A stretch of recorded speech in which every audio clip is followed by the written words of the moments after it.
በዚህ ጥቅስ እንድንጀምር ፈልጋለሁ። ገነትም ማለት ሼር እናደርጋለን። እስቲ በሉ በደንብ ስለምታውቋት በሉልኛ በቃ ኤግዛክትሊ ሰው ሁሉ አሁን እናንተ እንዳነበባችሁት ነው የሚያነበው። እኔ ግን ስል የውሳኔ ነው። ብዙ ጊዜ የምናነበው ያለ ውሳኔ ነው። እኔ ግን ይላል።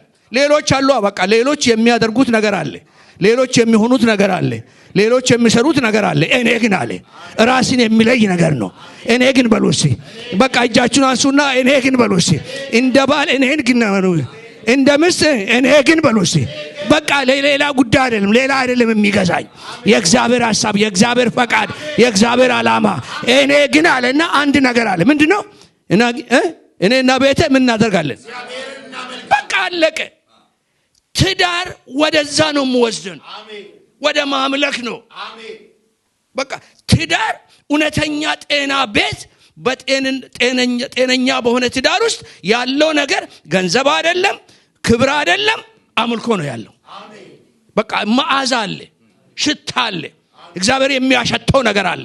እግዚአብሔርን አትራክት የሚያደርገው ችሎታቸው አይደለም፣ ጸጋቸው አይደለም፣ አምልኮ። በቃ አምልኮ። እግዚአብሔር ሲመጣ አምልኮን ለማሽተት ነው የሚመጣው እና አምልኮ አለ። ኢያሱ በዛ ሁሉ ጉዞ የገባው አንድ ነገር ነው። እቺ ኮንክሉዥኑ ናት። መጨረሻ ላይ ደረሰና እኔ ግን አለ። እስከዛ ድረስ እኮ እኔ ግን አላለም። ሌሎች አንድ ገባም ስሉ እንገባለን አለ። እኔ ግን አላለም። እንገባለን ነው ያለ እንጂ እኔ ግን አላለም። አይ እዚህ ሲደርስ ግን ማንም ቢሄድም ባይሄድም ጉዳዬ ከኔና ከቤቴ ጋር ነው። እግዚአብሔር የሚጠይቀኝ ስለ ህዝቡ ሳይሆን መጀመሪያ ስለኔና ስለ ቤቴ ነው። እና ከዛ ነው እንግዲህ ይሄ ነገር የሚጀምረው ከዛ ነው። እና ከዛ ስለሚጀምር ይሄንን እንግዲህ እንዲሁ እንነካካውና አንዳንድ ሃይላይቶችን አድርገን እናልፋለን። ለዚህ እኔ ግን ካላችሁ ብላችኋል። እኔ ግን ካላችሁ እንግዲህ ቁጭ በሉና በቃ እንቀጥላለን። በዛው ነው የምንቀጥለው። ከዛ መንፈስ እንዳትወጡ። እኔ ግን ሌላን ሰው ተውት ግድ የለም። እና ባልሽንም ተይ ምስትህንም ተው እኔ ግን በል። እና እሷ እኮ እንዲህ አላደረገችም፣ እሱ እኮ እንዲህ አላደረገም። እሱ መንፈስን አያመጣም፣ መንፈስን ይገፋል። እኔ ግን ካለ ግን ዋጋ ከፍሎ ያንን ይታደጋል። ጌታ ኢየሱስ እኮ ለቤተ ክርስቲያን እኔ ግን ባይል ኖሮ ቤተ ክርስቲያን አትኖርም ነበር። እኔ ግን አለና ዋጋ ከፍሎ ዋጃት። ትዳር የመዋጀት ሴንተር ነው። it's a center of redemption። የመዋጀትና የመዋጀት ቦታ ነው እና የእግዚአብሔርን የማስተናገጃ ቦታ ነውና ከዛ አንፃር ጥቂት ነገሮች ብቻ ብለን ከዛ ገነትም ትመጣና እንግዲህ እንላለን። ዋናው ዛሬ በቃ ምንም ነገር ባትሰሙችን ጥቅስ ይዛችሁ ያሰላሰላችሁ ጸልያችሁበት ብትሄዱ ለኔ በቃ አቅጣጫን የሚያስቀይር እንትን ነው። እና እኔ ግን አለ እንግዲህ ይሄ ከሆነ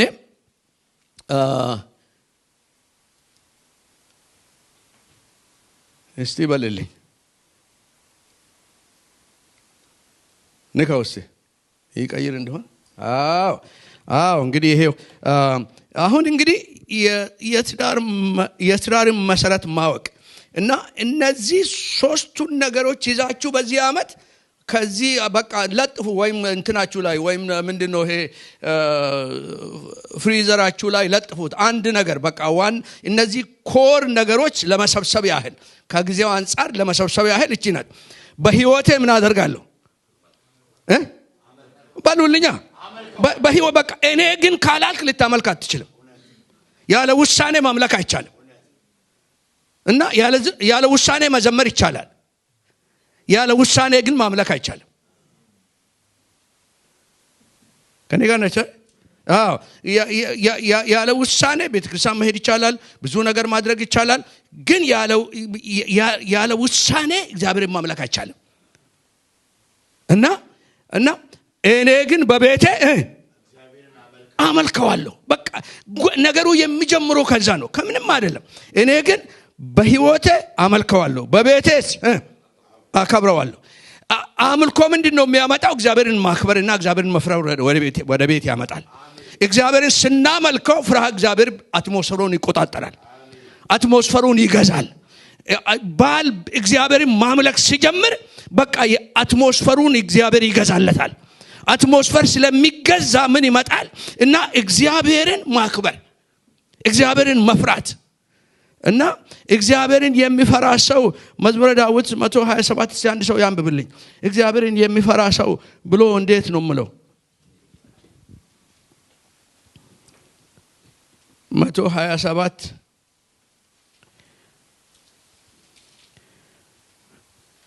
ወደ ዋና እንትናችን ከመሄዳችን በፊት እንግዲህ ከመንጠቃቀስ 127 128 27ም ጥሩ ነው። የሚፈሩ ሁሉ በመንገዱም የሚሄዱ የተባረኩ ናቸው። የድካምህን ፍሬ ትበላለህ፣ ትባረካለህ፣ ይሳካልሃል። ሚስትህ በቤትህ እንደሚያፈራ ወይን ናት። ወንዶች ልጆችህ በማዕድ ዙሪያ እንደ ወይራ ተክል ናቸው።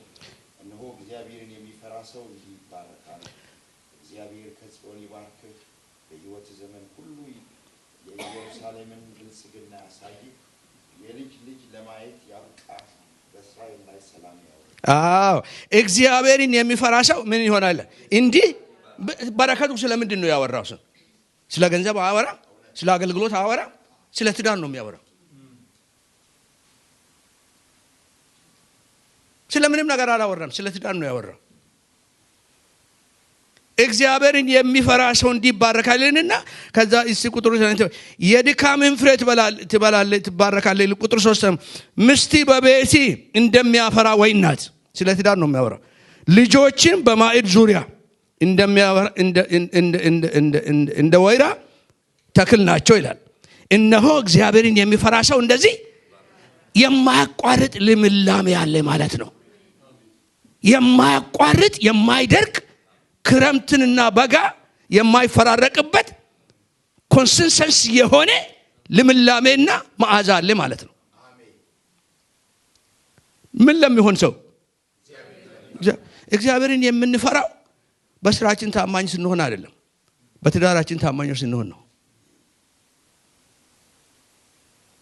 እግዚአብሔርን መፍራታችን የሚገለጠው በትዳራችን ባለን ታማኝነት ነው። እግዚአብሔርን የሚፈራ ሰው እንዲህ ይባረካል። እግዚአብሔር እንግዲህ ስለፈራኸኝ በቃ እንዲህ ይባርካለሁ ይላል። ለምን እንደሆነ አሁን ከጊዜው አንፃር እዛ መሄድ አንችልም፣ ግን ለምን እንደሆነ ይሄንን ከዘፍጥረት ጋር ብናገናኝ በደንብ አሳያቸዋለሁ እሱ ሌላ ጊዜ። እና ከዛ ቀጥሎ ምንድን ነው የምለው? እንዲህ ይባረካልና በቃ እግዚአብሔርን የሚፈራ ሰው እግዚአብሔር ከጽዮን ምን ያድርግ? ይገርም ነው። ስለ ጽዮንና ያው ቸርቻቸው ጽዮን ቤተክርስቲያን ስለሆነች እና ኢየሩሳሌምና ጽዮን ይለያያሉ። ኢየሩሳሌም ከተማ ናት፣ ጽዮን የእግዚአብሔር ማደሪያ ቦታ ናት። እና እግዚአብሔር ከሰውም ሰው አለው፣ እግዚአብሔር ከትዳርም ትዳር አለው፣ ከአገልጋይም አገልጋይ አለው። ኢየሩሳሌም እያለች ጽዮን የኔ ናት አለ፣ ማረፊያዬ ናት አለ። በትዳር ውስጥ ሁሉ ውስጥ እግዚአብሔር ክብሩን አይገልጥም። በኢየሩሳሌም የሆነ ነገር ሁሉ እያለ እግዚአብሔር ግን ጽዮን አለ። እና እግዚአብሔር የራሱ የሆኑትን ነገሮች የሚፈልግበት ጊዜ ነው። እንግዲህ ወደዚህ እንመለስና በዚህ ከቀጠልን ነገሩ ስለማይሆን ወደዚህ እንመለስና በህይወቴ በሉልኛ ምን አደርጋለሁ? አመልከዋለሁ። በቤቴ አከብረዋለሁ። በቤቱ እነዚህ ሶስት ነገሮች ናቸው። ህይወቴ፣ ቤቱ፣ ቤቴ እና ቤቱ። የኔ ህይወት ከኔ ህይወት ይጀምራል። ስለ ትዳሬ ምንም ከመናገሬ በፊት ከእኔና ከልጆቼ ጋር ምንም ከማድረጌ በፊት ከኔ መጀመር አለበት። ያ ደግሞ ምንድነው የሚያደርገው? ቤቴን በቃ የኔን ከዛ በኋላ ደግሞ ለቤቱ ከህይወቴ ጀምራለሁ። ከዛ በኋላ ወደ ቤቴ ሄዳለሁ። ከዛስ ወደ ቤቱ ሄዳለሁ። ከዛስ ወደ ዓለም ይሄዳለሁ። በቃ መለኮታዊ አሰራር እንደዛ ነው። ያ ነገር ሊቨርስ ሲደረግ ብዙ ጊዜ የትዳርን ነገር የሚያስጥለን ነገር ምንድነው? እና እዛ ውጪ ያለውን ነው የምናየው እንጂ ከዚያ አንጀምርም። እና ከዛ አንጀምርም። Everything begins at home. Everything begins at home. ይቅርታ በቤት ይጀምራል። ፍቅር በቤት ይጀምራል። ሰው መረዳት በቤት ይጀምራል። መከባበር በቤት ይጀምራል። መተሳሰብ በቤት ይጀምራል። በቤት ውስጥ የሌለውን ነገር አውጥተህ ልትሰጥ አትችልም። በቤት ነው የሚጀምረው። በቤት ውስጥ ደግሞ የሚጀምረው ነገር በኔ ቤት በዓለሙና በገነት ቤት የሚጀምረው ቤት መጀመሪያ በዓለሙና በገነት ሕይወት ውስጥ መጀመር አለበት። ያ ከሆነ ፐርፎርማንስ ሳይሆን ሕይወት ነው የሚሆነው። እና እንግዲህ የትዳር ነገር ለዚህ ነው። ምክንያቱም አትሞስፈሩን ለእግዚአብሔር ያዘጋጃል እና የእግዚአብሔር መንፈስ በነጻነት እንዲንቀሳቀስ ያደርጋልና እንግዲህ መሰረቱ ከዛ ነው የሚጀምረው። ይሄ ከሆነ በጣም የምታውቁት ብዙ ጊዜ ያው ስለ ትዳር ተምራችኋል፣ ስታገሙም ተምራችኋል፣ ካገባችሁም በኋላ ተምራችኋል። ግን ወደ መሰረቱ ወደዛችሁ ነው የምመልሳችሁ። እኔ በልልኝ እኔ ወዳጄ ሄድልኝ። እቺን ጥቅስ በደንብ እዩልኝ። ዛሬ ወንድሜ ቅድም ዴቭ ቅድም ጸልይ ነበር እና ዴቭ ነው ኢያሱ ነው እና ስለ በቃ የምናውቀውን ነገር ኢንፎርሜሽን አንዳንድ ጊዜ ሬቨሌሽን ይደብቅብናል። አውቃለሁ ስለምንል መገለጡ ያመልጠናል። ከኔ ጋር ናቸው አይደለም እንዴ? ዛሬ የኢንፎርሜሽን ቀን አይደለም በሉት። በቃ አሁን የመገለጥ ነው። ከዛ ውስጥ እግዚአብሔር የሚያወጣው ነገር አለ። እግዚአብሔር በቃ ይፈለፍላል። በጊዜ እኮ ነው የሚገልጠው እግዚአብሔር። እና ስለዚህ እናንብብ እስቲ። ይታያችኋል አይደል? 1 2 3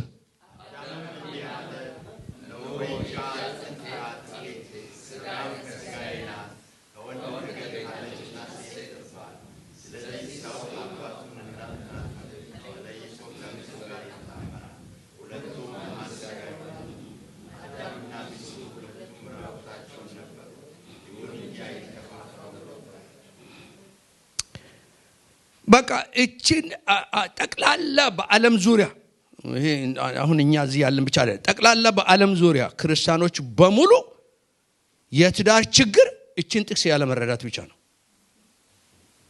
እቺን ጥቅስ ከተረዳ ሁለተኛ በቃ ትኖራለህ እንጂ ስለ ትዳር መማር አትሄድም። ከኔ ጋር ናቸው። ምን ማለት ነው ትሉኝ ይሆናል። አሁን ግድ የላችሁም አሳያችኋለሁ። እና መጀመሪያ ምንድነው የምለው? አዳምም አለ ይላል። በልዋ አለ። ብዙ ጊዜ ትዳርን የሚያንጽና የሚያበላሽ የምንለው ቃል ነው።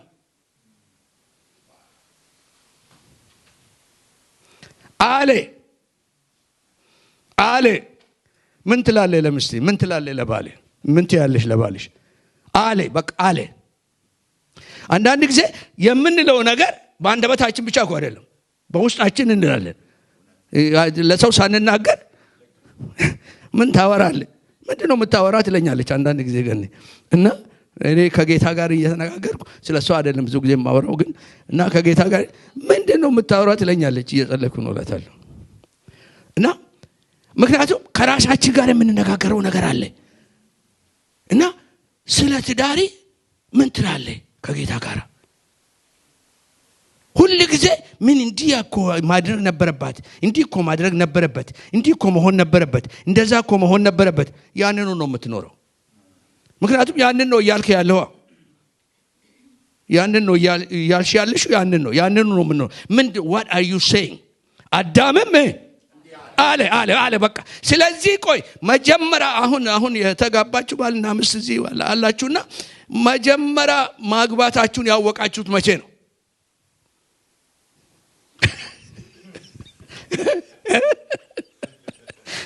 ምን አይነት ጥያቄ ነው የምጠይቀን እያለን?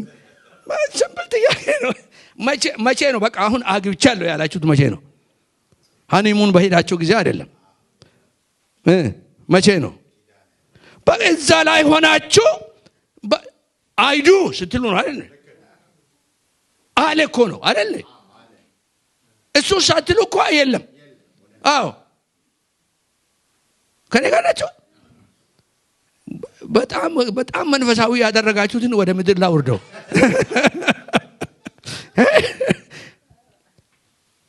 አዳም ማለት ስል ሰው የመጀመሪያ በትዳር ቃል ኪዳንን የጀመረ አዳም ነው። እሱ እኮ ያለ እንደውም እሷን በቃ ልክ እግዚአብሔር ቀስቅሶት ሲያያት አለ ይላል። ትዳር ሳንል ትዳር የለም። ከኔ ጋር ናቸው አይደል?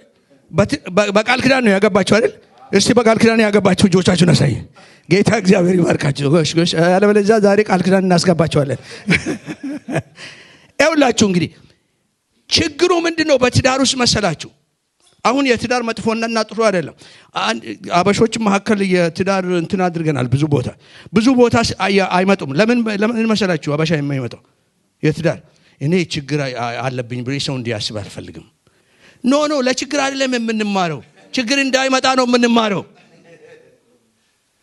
ከኔ ጋር ናቸው። የእውነት እኮ አንድ ጊዜ እንደውም ሆቴል ተከራይቶ በጣም አገልጋዮች በጣም ተጨንቆ ዋሽንግተን ዲሲ ትልቅ ሆቴል ተከራይቶ በቃ አንመጣም አሉ። ለምን? ሰው ትዳሩ ትምህርት ከሄድኩኝ ትዳሩ ላይ ችግር አለበት እንዳይለኝ። እግዚአብሔር ይሄንን ርግማን ይስበርልን። አረ ይሄ እኮ በቃ ምን አይነት ድንቁርና ነው! እግዚአብሔር ይጠብቀን። ቀንና ሌሊት እኮ ነው። ቲቸብል ስፒሪት ከሌለን the thing is over። ቢኖረንስ ታዲያ ወይን ጠጅ እኮ ካለቀ በኋላ ግድ የለም ሰው እንዳያውቃለች አይደል? ከኔ ጋር ናቸው አይደል? ስለዚህ እኮ ነው ባዶ ጋኖቹን ይዘን ቁጭ ነው የምንለው። ምክንያቱም pretending does not bring any answer። ማስመሰል አደገኛ ነገር ነው። እና የወይን ጠጅ እኮ አለቀ ካለ ኢየሱስ መልሳለሁ ማለት ነው። የኛ ነው ያለቀ እንጂ የሱ አልቀም። ያለቀብንን ወደ ማያልቅበት እንሄዳለን። በቃ እሱ ከዛ አንቺ አለቀ ካልሽ እኔማ በቃ እንግዲህ አዲስ ነገር አመጣለሁ ነው። ስለዚህ እንግዲህ ይሄ ነው። ከዛ ነው የምጀምረው። አዳምም አለ ቆይ እንግዲህ አንድ ነገር ላሳያችሁ። ከዛ ፕራክቲካሉን ገኒ ታመጣለች። እኔ ላይላውን ብቻ ቢብሊካል ፋውንዴሽኑ እንዲሁ ለመጣል ያህል ነው። አዳም አሁን ብዙ ጊዜ ሰምታችኋል፣ ብዙ ጊዜ ሰብካችኋል፣ እናውቃለን። አዳም መቼ ነው ይሄንን ያለው? በሉኛ። የት ነበር? ከዛ በፊት ተኝቶ ነበር አይደል? ስለዚህ የመንፈሳዊ መንቃታችሁ ምልክት ስብከታችሁ አይደለም፣ ስለ ትዳራችሁ የምትናገሩት ነገር ነው። መመዘኛው እሱ ነው።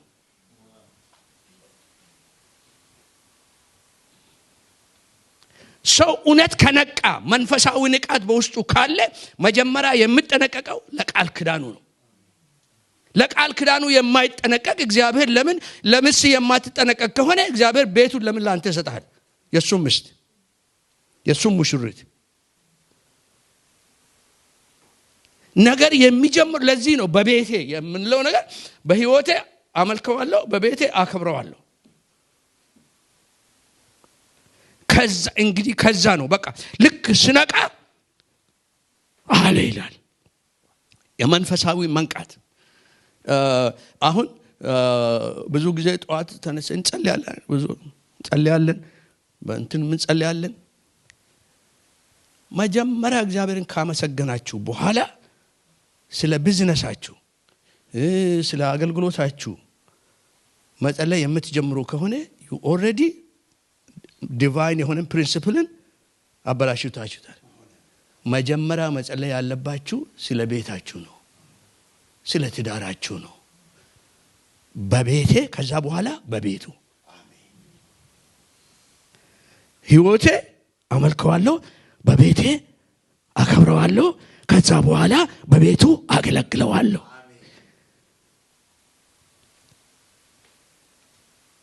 ጠዋት ተነስቼ ወደ ጸሎት ቤት ሲሄድ በጌታ ፊት ተንበርክኬ አንድ ነገር ነው የምለው፣ ስለራሴ አይደለም። አንተ አምላኬ ነህ፣ አባ ስለው ሰማይና ምድር ይናወጣል። ምክንያቱም ይሄ ደካማ ኃጢአተኛ ስራውን እኔ ያየሁት እና እንዴት አድርጎ የሰማይና የምድርን ጌታ አባ ይለዋል? አባቴ እንዴት ነው? ለምን? መንፈሱን ሰጠኛ፣ ልጁ አደረገኛ፣ በቃ አነሳኛ። ከዛ በላይ ሊያደርግልኝ የሚችል ነገር የለም። ሌላ ሁሉ ትርፍ ነው። ስለዚህ አባ ስል ነገር ሁሉ የጠላት ኪንግደም ሁሉ ይናጋል። ጠላት በቃ ተስፋ ይቆርጣል። ምክንያቱም አባት ካለው ከአባቱ ጋር ከጀመረ እኔ ምን ማድረግ እችላለሁ? አባት ካለው ጠበቃ ካለው የማይሸነፍ ፍቅሩ የማይቀዘቅዝ አባት ካለው ምን ማድረግ እችላለሁ? በተለይ ባሎች የቤታቸው ጠባቂዎች ናቸው። ስለዚህ ነው ሙሴን ደሙን ወስደ በመቀኑና በግንበኑ ላይ አድርግ፣ ደሙን ባየው ጊዜ አጥፊ ወደ ቤት ይገባ ዘንድ አልፈቀደም። ምክንያቱም ኮቨነንቱን ነው ሪስታብሊሽ የምናደርገው። ከዛ በኋላ የሚቀጥለው ለልጆቻችን ለቤታችን እንጸልያለን፣ ለምሳችን ለልጆቻችን እንጸልያለን። ከዛ በኋላ ነው ወደ ሌላ የምንሄደው። ምክንያቱም አሁን እናንተን ሁሉ በጣም ነው የምወዳችሁ።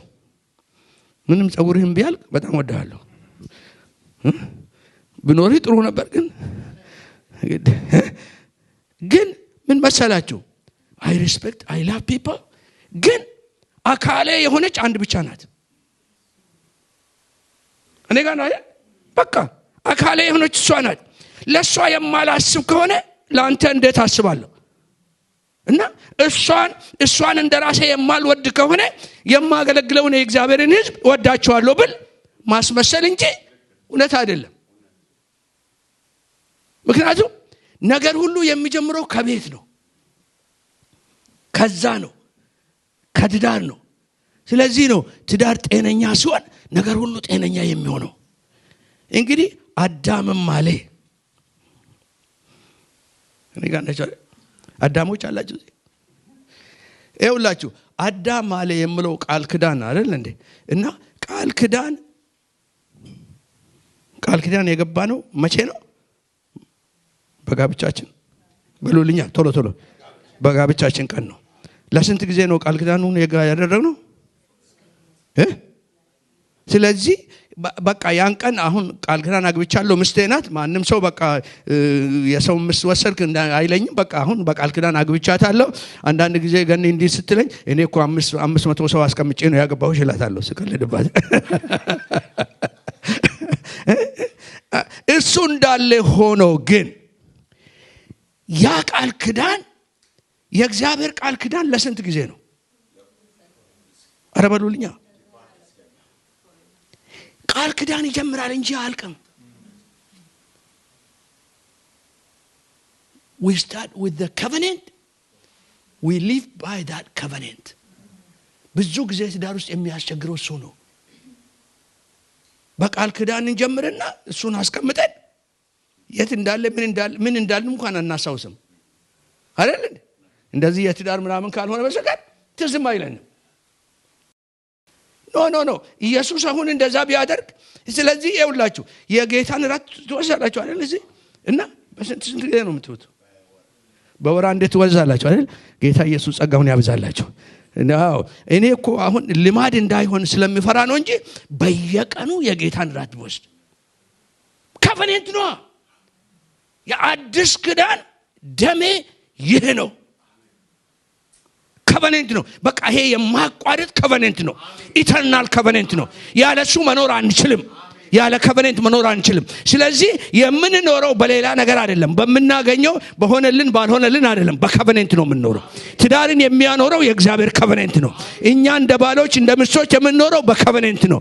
እሷ ጥሩ ስለሆነች እሱ ጥሩ ስለሆነ አይደለም፣ ነው በኮቨነንት ነው የምንኖረው።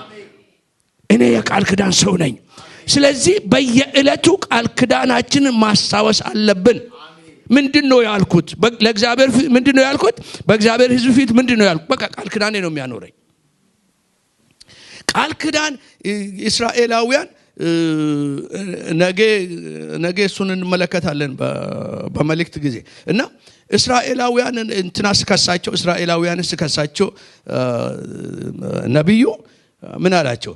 ቃል ኪዳንህን አፍርሰዋል፣ መሠዊያህን አፍርሰዋል፣ ነቢያቶችን ገለዋል። 3 ነገሮች: አምልኮ፣ ቃል ኪዳን፣ የእግዚአብሔር ድምጽ።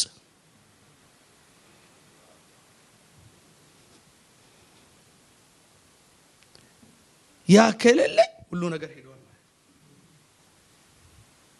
ኤኒሃው አሁን እዛ ውስጥ እንዳልገባ ቶሎ ብዬ ልመለስ እና እንዲህ አለ። እንግዲህ አዳምም አለ ምንድን ነው ያለ? እነሆ እቺ አጥንት ከአጥንቴ ናት፣ ስጋዬም ከስጋዬ ናት። ከዚህ በኋላ ምን ማለት ነው? አጥንት ከአጥንቴ ናት፣ ስጋ ምን ማለት ነው?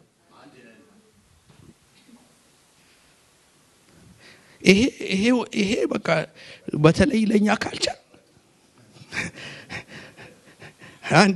አንድ ጊዜ እንዳጋጣሚ ሆኖ ነው መሰለኝ እና ስለ ትዳር አስተምረኝ ብሎ አገልጋዮች ተሰበሰቡ ጎንደር ላይ እና ጎንደር እዛ ሄደን አስተማርን ስለ ትዳር እና በህይወቴ ዘመን ምንም የማረሳ ጊዜ ነው።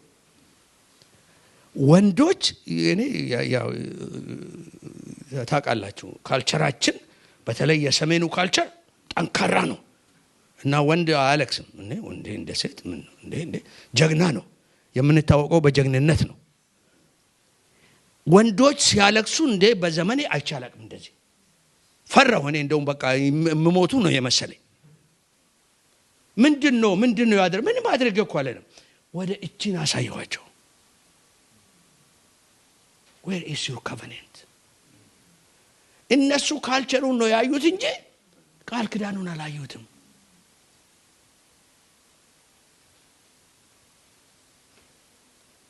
ብዙ ጊዜ ነገርን ስንረሳ ባህላችን፣ ምኞታችን፣ ፍላጎታችን፣ አሳሰባችን ይገዛንና ቃል ኪዳኑ ቦታውን ይለቃል። ቃል ኪዳን ከሌለ ሁሉ ነገር ዜሮ ሆኗል።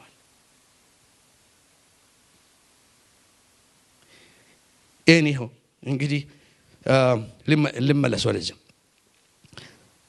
አንድ ይላል ስጋም ከስጋዬ ናት ከወንድ ተገኝታለችና በሉልኛ ከወንድ ተገኝታለችና ይኸውላችሁ መጀመሪያ የመሰከረው ምንድነው? ምናቸው ነው የመሰከረው? አንድነታቸውን ዩኒቲ አንድ ነን አለ። እቺ አጥንት ከአጥንት ናት፣ እቺ ስጋ ከስጋዬ ናት። የበላይና የበታች የለውም። የአሳይመንት ዲፍረንስ እንጂ የተፈጥሮ ዲፍረንስ የኳሊቲ ዲፍረንስ የለውም። ሁለቱም በኢየሱስ ደም ነው የታጠቡት። ሁለቱም በእግዚአብሔር አምሳል ነው የተፈጠሩት። ከኔ ጋር ናቸው።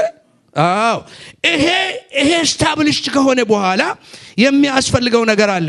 በዚህ ምክንያት ብዙ ጊዜ በትዳር ውስጥ ይሄ በክርስቲያኖች መካከል እንኳን ብዙ አይታይም፣ ግን እግዚአብሔር ይመስገን ስለማይታይ እና በዓለማውያን መካከል በተለይም ደግሞ ክፉ እግዚአብሔር ጠላት ባጠቃቸው ሰዎች መካከል የሚታየው ምንድነው? የመጀመሪያ የሚያደርጉት ምንድነው? to destroy the identity of their wives። እኩል ነን ነገር ግን ከወንድ ተገኝተሽ ነገር ግን ሴት ትባላለች። he affirmed her identity። አንዱ በትዳር ውስጥ መሆን ያለበት እሱ ነው። affirming the identity of your wife።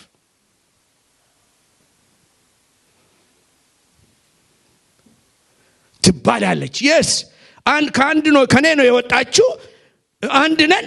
ነገር ግን የራሷ ድሪም አላት፣ የራሷ ምኞት አላት፣ የራሷ ድካም አላት እና ስለዚህ እግዚአብሔር ወደ አዳም መጣና እንዴት እንደሆነ እንግዲህ ዛሬ ስብከት ይሆን የትዳር ትምህርት ምን እንደሆነ አላውቅም። እኔ ዝም ብዬ በመንፈስ ልረዳ አይደል? አዎ። እና እግዚአብሔር ቃል ኪዳን ሊያደርግለት ወደ አብርሃም መጣና በጣም ስትሬንጅ የሆነ ጥያቄ ጠየቀው። ሳራ የት አለች? ለምን ነው የምትጠይቀኝ ስለ ሳራ? ምክንያቱም ቃል ኪዳንም ለአንተ ቢገባ ያለ ሳራ የሚሆን ነገር የለም። ሳራ ደግሞ እኔ የት እንዳለች አውቃለሁ፣ አንተስ ታውቃለህ ወይ? እኔ ቃል ኪዳኔን የሚፈጽመው አንተ እሷ ሪኮግናይዝ አድርገህ የት እንዳለች ካወክ ነው። ስለዚህ እግዚአብሔር ሳራ የት አለች? አንድ ጊዜ መሪዎችን በዚህ ጥቅስ 3 ቀን አስተምራለሁ። ዌር ኢዝ ሳራ? ምስቲ በመንፈሳዊ ህይወቷ፣ በሶሻል ላይፍዋ፣ በድሪሟ እግዚአብሔር በውስጧ ባስቀመጠ ነገር ዌር ኢዝ ሺ? እግዚአብሔር ይሄን እንደጠየቀበት ለምን እንደሆነ ታውቃላችሁ? ፓስተር ታውቃለህ ለምን እንዲህ ብሎ እንደጠየቀው?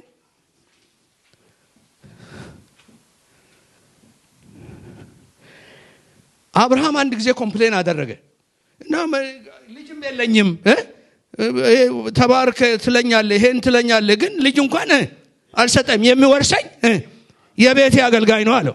ከዛ በኋላ እግዚአብሔር ቆይ የማደርግልህ ነገር አለ አለው። ሌላ ቃል ኪዳን አልገባልህም፣ ነገር ግን እስራኤል ላሳይህ አለውና ከድንኳን አውጥቶ ምን አሳየው? ከዋክብትን አሳየው። ሳራ ግን አልወጣችም። እግዚአብሔር ለአብርሃም አሳየው። እግዚአብሔር አሳይቶኛል፣ በቃ እኔ እግዚአብሔርን እጠብቃለሁ። እሷ በቃ ያው ቤት ናት። እግዚአብሔር መጣና ሳራ የታለች አለው። ያሳየሁን ላደርግ ከዋክብቶቹን እና ላበዛ መጥቻለሁና ሳራ የታለች? ምክንያቱም አላሳያትማ።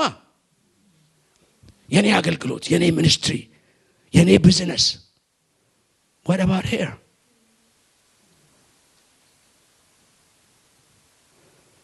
እግዚአብሔር የሚገርመው ነገር ቴዎሎጂካሊ እንትን አታድርጉኝ፣ እንደ መጽሐፍ ቅዱስ አትውሰዱት፣ የኔ አመለካከት ነው። ከዛ በኋላ እንደውም ምን መሰላችሁ?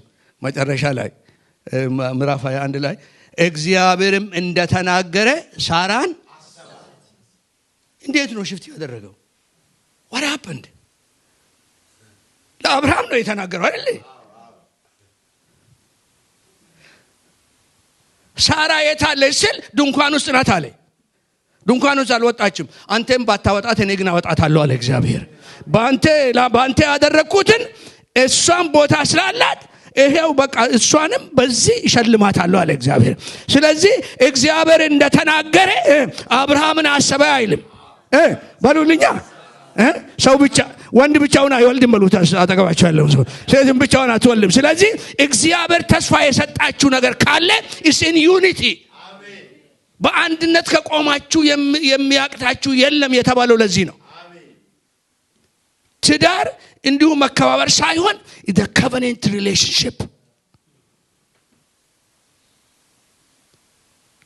relationship ስለሆነ እንግዲህ ለዚህ ነው ማንነቷን አይደንቲቲዋን መጠበቅ ያለብን፣ መንከባከብ ያለብን ለዚህ ነው።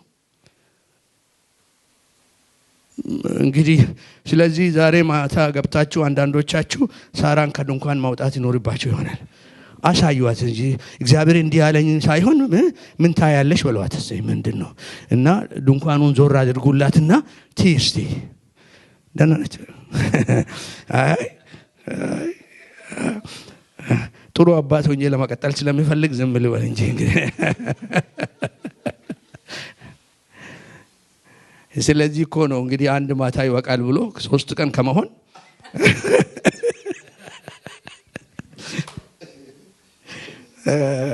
እግዚአብሔር ይባረክ። ይውላችሁ ቶሎ ብዬ ልሄድ። ስለዚህ ይላል እንግዲህ አለ። የመጀመሪያ እሱ ነው አለ። ሁለተኛው ምንድነው? ስለዚህ ሲባል ምንድነው አማርኛው? ስለዚህ አማርኛ ረሳ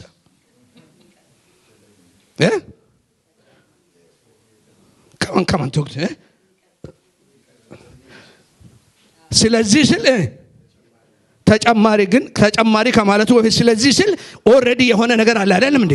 because of for this reason የሆነ ነገር አለ። በቃ ስታብሊሽ የሆነ ነገር አለ። ፋውንዴሽን ስላለ አሁን ግድግዳ ሊኖር ይችላል ማለት ነው። already the foundation is in place እና ስለዚህ ይሄ ስለሆነ ቃል ኪዳን ስላለ አዳም ስላለ ስለተናገረ እዛ የሱ አይደንቲቲ ስለተጠበቀ ስለዚህ ይላል ሁለተኛ እሱ ነው ስለዚህ ምን ሰው አባቱንና እናቱን ይተዋል ትዳርን እንግዲህ ልዩ የሚያደርገው እሱ ነው ያ ቃል ኪዳንን ለማክበር ምንም ነገር በህይወቴና በቤቴ ውስጥ በኔና በሚስቴ መካከል ሊገባ አይችልም I am willing to let go everything covenant ምንም ነገር በመካከል እንገባ አይፈልግም ስለዚህ ሰው አባቱንና እናቱን ይተዋል ከሚስቱም ጋራ ይጣመራል ወይም የድሮ የኛው ይተባበራል ይላል ሁለቱም ምን ይሆናሉ አንድ ስጋ ይሆናሉ ያ አንድ ነገር ከመካከል ከገባ አንድ ስጋ መሆን አይችሉም በሐሳብም ደረጃ በቅሬታም ደረጃ በስሜትም ደረጃ በአሳሰብም ደረጃ ስለዚህ ቤት ስንት ጊዜ ነው የምታጸዱት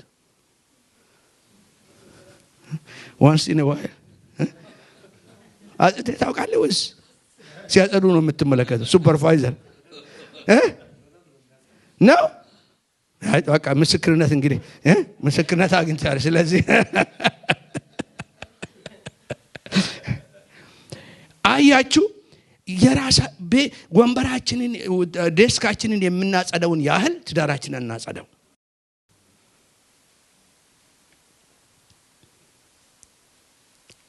ምንም ነገር ትዳር ኮቨነንት እንደ አይን ነው ጥቃቅን ነገር ከገባ ያስለቅሳል ሌላ ቦታችሁ ከነካ ሌላ ቦታ ከሆነ ምንም የማይሰማችሁ ነገር አይናችሁ ሲገባ ግን ያስለቅሳል እንደዛ ነው ትዳር ሴንሲቲቭ ነው ለዚህ ነው ጥንቃቄ ነው የሚፈልግ ይተዋል ይላል ይተዋል እኔ እንኳን እኔ ጥሩ ነው ግን ትዳራችን ጥሩ ነው እኔ ግን የቤተሰቦቼ ነገር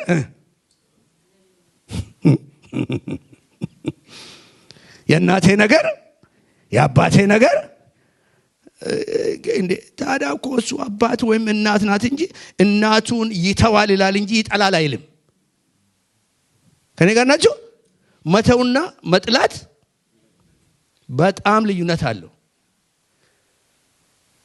መተውና መለያየት ትልቅ ልዩነት አለው ይሄ ካልሆነልኝ አንተ ከኔ ጋራ መሄድ ካልቻልክ ጌታ እግዚአብሔር ይባርክ ወደሃለሁ go ahead ብሎ መለየት አይችልም አበሻ መለየትን ወደ መለየት ይቀይረዋል if I can't run with you በቃ ይወጥነዋለሁ ነው no divine አሰራር እንደሱ አይደለም መለኮ ይሄ ከባህላችን መቅረት ያለበት ነገር ነው እና ከወላጆቼ ተወለድኩ አከብራቸዋለሁ ነገር ግን አጥንቴ ናት ብሎ እግዚአብሔር የሰጠኝ ገነትን ነው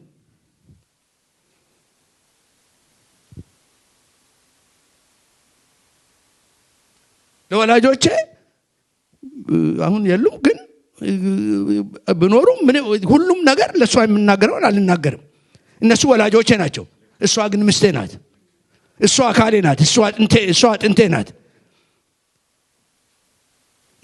ያንን ኮንሰፕት ይዞ በአንድነት መቆም ብዙ ትዳር የሚያበላሽ በካልቸራችን እሱ ነው እና የምናከብራቸውና አካላችን የሆነውን መለየት አለብን አከብረዋለሁ ወላጆችን ታዘዋለሁ ለወላጅ የሚገባውን አደርጋለሁ ነገር ግን እሱን እንግዲህ ያው ስለምታውቁት ልለፈው ስለዚህ አሁን የሚቀጥለው ምንድነው አዳምና ሚስት ሁለቱም ራቁታቸውን ይሁን እንጂ አይተፋፈሩም ነበር አለ ተወ ሀፍረትን አስወገዱ የትዳር ሶስቱ ምስጢር እነሱ ናቸው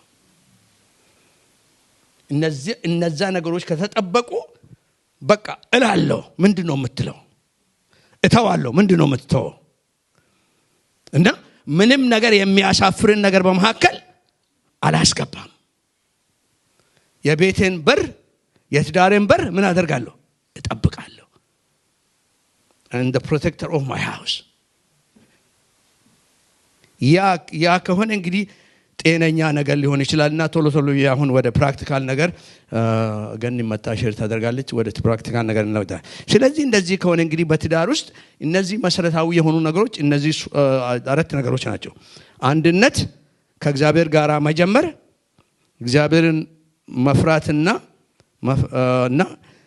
አልወቱን ማስተናገድ እነዚህ በትዳር ውስጥ በቃ መሰረታዊ የሆኑ ነገሮች ናቸው እና አንድነታችንን ጠብቃለን በአንድነት ኮቨነንት እሱ ነው አንድ የመሆን ጉዳይ ነው ኮቨነንት ነው ከዛስ በኋላ የምንጀምረው ከእግዚአብሔር ጋራ ነው ከዛስ በኋላ የምንኖረው ከእግዚአብሔር ጋራ ነው እግዚአብሔርን መፍራት ወይም ደግሞ ማስተናገድ እግዚአብሔርን ማስተናገድ የትዳር ምስጢሩ እሱ ነው ዋነኛው ነገር ከእግዚአብሔር ጋር እንጀምራለን እግዚአብሔርን እናስተናግዳለን በቤታችን እና ከዛም አልፎ ደግሞ አልወቱን እያስተናገድ ለሱ እንኖራለን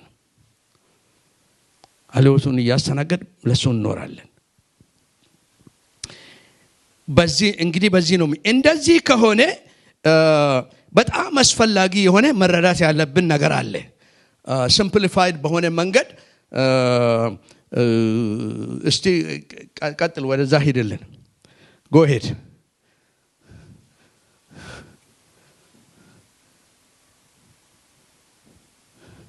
ቀጥልበት ያ ጊዜ ለመቆጠብ እነዚህ ነገሮች እንግዲህ እንትኑ በደንብ መብራት በዛበት ስማርትፎን ሆናችሁ ካላችሁ አንሱና በቃ እቺው ናት ማጠቃለያ ይሄ ዲቴል ውስጥ አንገባ እነዚህ ነገሮች ዩኒቲ ስንል መጀመሪያ ከራሳችን ጋር ዩኒፋይድ መሆን አለብን ከራሱ ጋር አንድ ያልሆነ ሰው ከምስቱ ጋር አንድ መሆን አይችልም ከራሳችን ጋር አንድ የምንሆነው በመንፈሳችን በነፍሳችንና በአካላችን እነዚህ ነገሮች አንድ መሆን አለባቸው እና በአንደኛ ተሰሎንቄ ምዕራፍ 5 ላይ ምን ይላል ቁጥር 23 ላይ ለነፍሳችሁ ለስጋችሁ እንዳ ሶስቱም አለ ኦርደሩም እንደዛ ባይሆን ሶስቱም አሉ ለምንድነው ምክንያቱም ዩኒቲ ከዚህ ነው መጣ ምንድነው የመንፈስ አንድነት የመንፈስ አንድነት ከማጋር ነው ከእግዚአብሔር ጋር መንፈስ ስለዚህ ነው የምንጸልየው ስለዚህ ነው ከእግዚአብሔር ጋር ህብረት የምናደርገው ያ መንፈሳችን ካልተጠበቀ ይሄ ዲቫይን ኮኔክሽን ነው ከእግዚአብሔር ጋር ያለን ግንኙነት ከዛ ዩኒቲን የሚጠብቀው የመንፈስን አንድነት ከእግዚአብሔር ጋር የሚጠብቀው ያ መንፈሳዊ ህይወት ህያው ሲሆን ነው ስንድን ምንድነው መሆነው መንፈሳችን ከእግዚአብሔር መንፈስ ጋር ይገናኛል መንፈሱ ከመንፈሳችን ጋር ይመሰክራል የእግዚአብሔር ልጅ መሆናችንን ያንን የመጠበቅ ያንን መንፈስ የመጠበቅ ስለዚህ ነው ለቤዛ ቀን የታተማችሁበትን የእግዚአብሔርን መንፈስ አታሳዝኑት የምለው ምክንያቱም ያንን መጠበቅ ያንን ከእግዚአብሔር ጋር ያለን ዩኒቲ መጠበቅ ስለዚህ ነው ጌታ ኢየሱስ አጠንክሮ ለወልድን የሚሳደብ ይቅርታ ያደርግለታል መንፈስ ቅዱስን የሚሳደብ ግን ለምን ምክንያቱም እሱ ከሌለ የለማ there is nothing no connection ለመንፈሳችን ህያው ሲሆን እና ለመንፈስ ቅዱስ እንግዲህ ከእግዚአብሔር ጋር አንድነት የመንፈስን ጤንነት መጠበቅ ከዛ ነው እንግዲህ ትዳርን የትዳርን አንድነትና ጤንነት ለመጠበቅ በራሴ ህይወት እንደግለሰብ እና ያንን የመንፈስ ቅዱስን እንትን መጠበቅ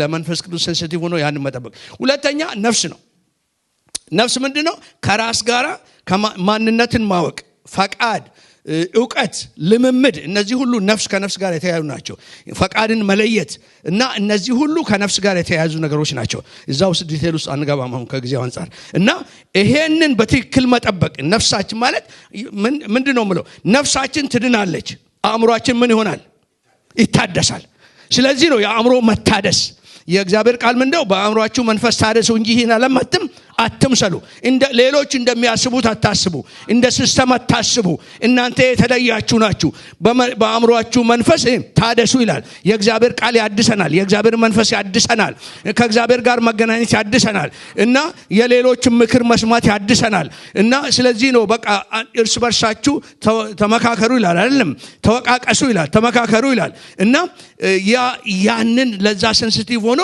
ማደግ እድገት እዛ ውስጥ ነው ያለው እና ያንን እንግዲህ የመጠበቅ ነገር ያንን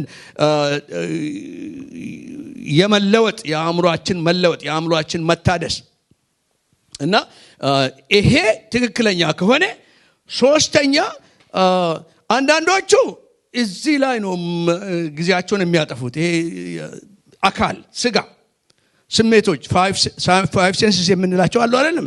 እነዚህ ካለው ከአካባቢ ጋራ የምንነካካበት ነው። ያኛው ከእግዚአብሔር ጋር የምንነካካበት ነው። ይሄኛ ከማንነታችን ጋር የምንነካካበት ነው። እና ይሄ በአካባቢ ያለውን ነገር በቃ እኔ ምንም ግድ የለኝም፣ እኔ በጣም መንፈሳዊ ሰው ነኝ፣ ቃሉን አነባለሁ፣ ጸልያለሁ እና ለሌላ ለሰውነቴ ምንም ግድ የለኝም ካልክ ታዲያ ምን ትሰራለህ እዚህ? አዎ ከኔ ጋር ናቸው። አዎ እዛ መንግስት ሰማት ባይ ነው በቃ ምን አስፈልግ። ምክንያቱም ያለ ዩኒቲ ትዳር የለማ። የምንጀምረው እንደውም በኋላ አሁን አሳያቸዋለሁ። የምንጀምረው እንደውም አገባሃለሁ ብለን የምንጀምረው መጀመሪያ ነፍሱን አይተን አይደለም እና መንፈሱንም አይተን አይደለም፣ ፊቱን አይተን ነው።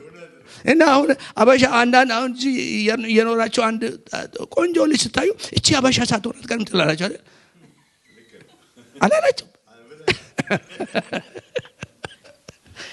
ምክንያቱም እሱ ነው የምናየው ነገር እና ከዛ ነው የምጀምረው። ከምናየው ይጀምራል፣ ከዛ ወደ ውስጥ ይመጣል። ይሄ ማንነታችን፣ ዕውቀት፣ ችሎታ፣ አሳሰብ፣ አመለካከት፣ እነዚህ ነገሮች ሁሉ ከነፍሳችን ጋር የሚያያዙ ግን ከዛ ሁሉ የሚያልፈው መንፈስ ነው።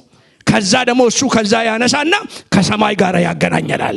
እና ከላይ ተወልዳችኋልና የሚለው ልዩ የሚያደርገን በሰው መካከል ያ ነው። እና እነዚህ እንግዲህ መጠበቅ አለባቸው። ምንድነው? አካላችን ቤተ መቅደሱ ነው፣ መኖሪያ ነው። የእግዚአብሔር ቤተ መቅደስ ናችሁ ይላል። እና መኖሪያ ስለሆነ ለዚህ አካል ጥንቃቄ ማድረግ አለብን። ወንድሜ ቅድም አዋጅ ያወጀው እኔም አዋጁን ተቀብያለሁ። እኔ ሙሴም 120 ዓመት ኖረ። ከዛ በኋላ አይኑም አልፈዘዘም፣ ጉልበቱም ገና 120 ዓመት ትቀልዳለህ። ስለዚህ 100 ዓመት የምኖር ከሆነ አሁን እኔ 100 ዓመት ኖሬ እግዚአብሔርን አገለግላለሁ ካልኩ ምንድነው ማድረግ አለብኝ? ለዚህ መጠንቀቅ አለብኝ። የሚበላውን፣ የምጠጣውን፣ የምኖረውን፣ ኤክሰርሳይዝ የማደርገውን አካሉ ነው።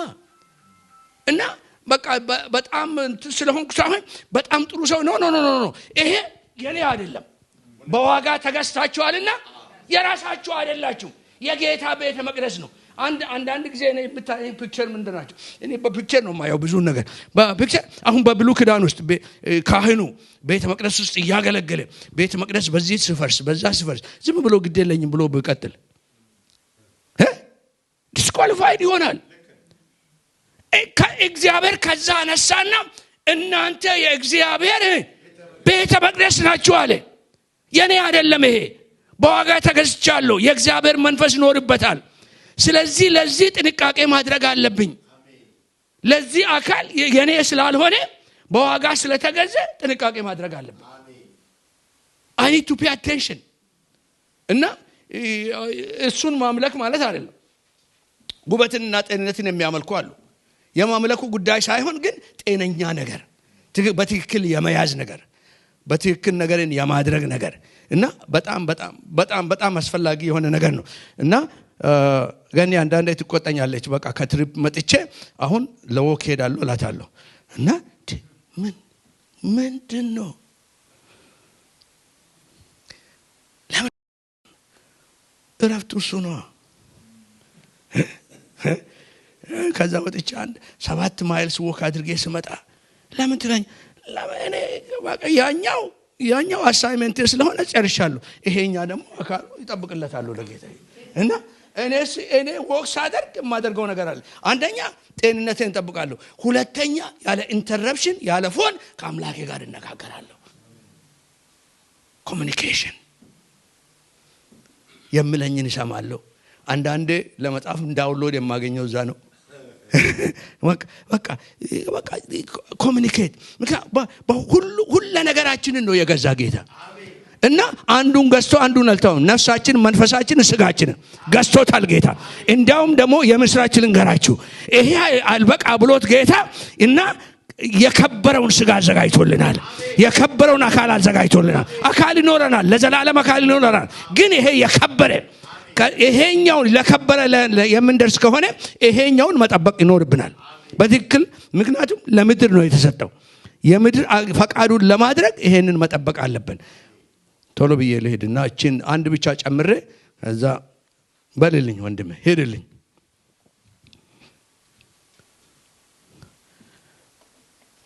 አሁን ወደ ኋላ ተመለስልኝ። go back one by one። ያ በቃ እዚህ ዛሬ ማታ ገብታችሁ ከዚህ ጀምሩ። በቃ ከዚህ በቃ ከምታይ እንጀምራለን። ከአካል እንጀምራለን። በትዳራችሁ ውስጥ በአካል እንጀምራለን እና በትዳር ውስጥ ደግሞ ጊዜ ብኖረንና ይሄን ሌላ ጊዜ ብንነጋገር በጣም ደስ ይለኛል። እና ትዳር ውስጥ ብዙ ጊዜ አንዱ የሚያጋጨው ነገር ምንድነው? ይሄኛ ያረጃል፣ እየደከመ ይሄዳል። ምስ አንደርስታንዲንግ እና በደንብ አንደርስታንዲንግ ካላደረግን ሌላ ነገር ይፈጠራል። በሪሌሽንሺፕም በሴክሹዋል ሪሌሽንሺፕም በሌላም ሪሌሽንሺፕ ሲዝን ይለወጣል። ከሲዝን ጋር መሄድ ትክክለኛውን ነገር መረዳት አለብን። ትክክለኛውን ሲዝኑን ማወቅ አለብን። አካሉ ያለበትን ቦታ እና ከዛ እንግዲህ ከዛ በኋላ ቀጥልልኝ እና ከዛ እንግዲህ ትልቁ መግዛት ያለበት ስጋችንን መግዛት ያለበት ምንድነው? ነፍሳችን ነው፣ ዕውቀታችን። እግዚአብሔር የሚሰጠን ዕውቀት አእምሮአችን መታደስ ስጋችንን ይገዛል። ስጋዬን እየጎሰምኩ ምን አለ ጳውሎስ? ለጌታ አስገዛዋለሁ አለ። ስለዚህ ስጋዬ አይገዛኝም፣ ስጋዬን አስገዛለሁ። ስጋዬን ለጌታ አስገዛለሁ። የእግዚአብሔርን ፈቃድ እንዲያደርግ አደርጋለሁ። ያንን የሚያደርገው ማን ነው? የሚያዘው ሰውነቴን አእምሮ ነው አይደለም እንዴ? በቃ ያ አእምሮ እግሬን አንሳ ካልኩት አእምሮ እግሬን አንሳ ካለ እግሬ ይነሳል። እጅህን ዘርጋ ካለ ይዘረጋል። ምክንያቱም አእምሮ። ስለዚህ የአእምሮ ጤንነት በጣም አስፈላጊ ነው። አእምሮ ጤነኛ ሆኖ እግር ተማሚ ከሆነስ ይሰማል እንጂ አይታዘዝም። ስለዚህ ለዛም ጥንቃቄ ያስፈልጋል። ጎሄድ ከዛ ግን ሁሉንም የሚገዛ ይሄ መሆን አለበት። በእግዚአብሔር መንፈስ የሚመሩ በሉልኛ በቃ እነዚህ ለዚህ ይገዛሉ። አካሌም ለዛ ይገዛል፣ መንፈሴም ለዛ ይገዛል።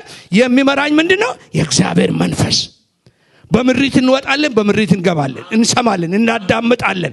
በራሳችን ዕውቀትና እነዚህ ሊሚቴሽን አላቸው። የነፍስም የአካልም ሊሚቴሽን አለው። ነገር ግን የእግዚአብሔር መንፈስ ሊሚቴሽን የለውም።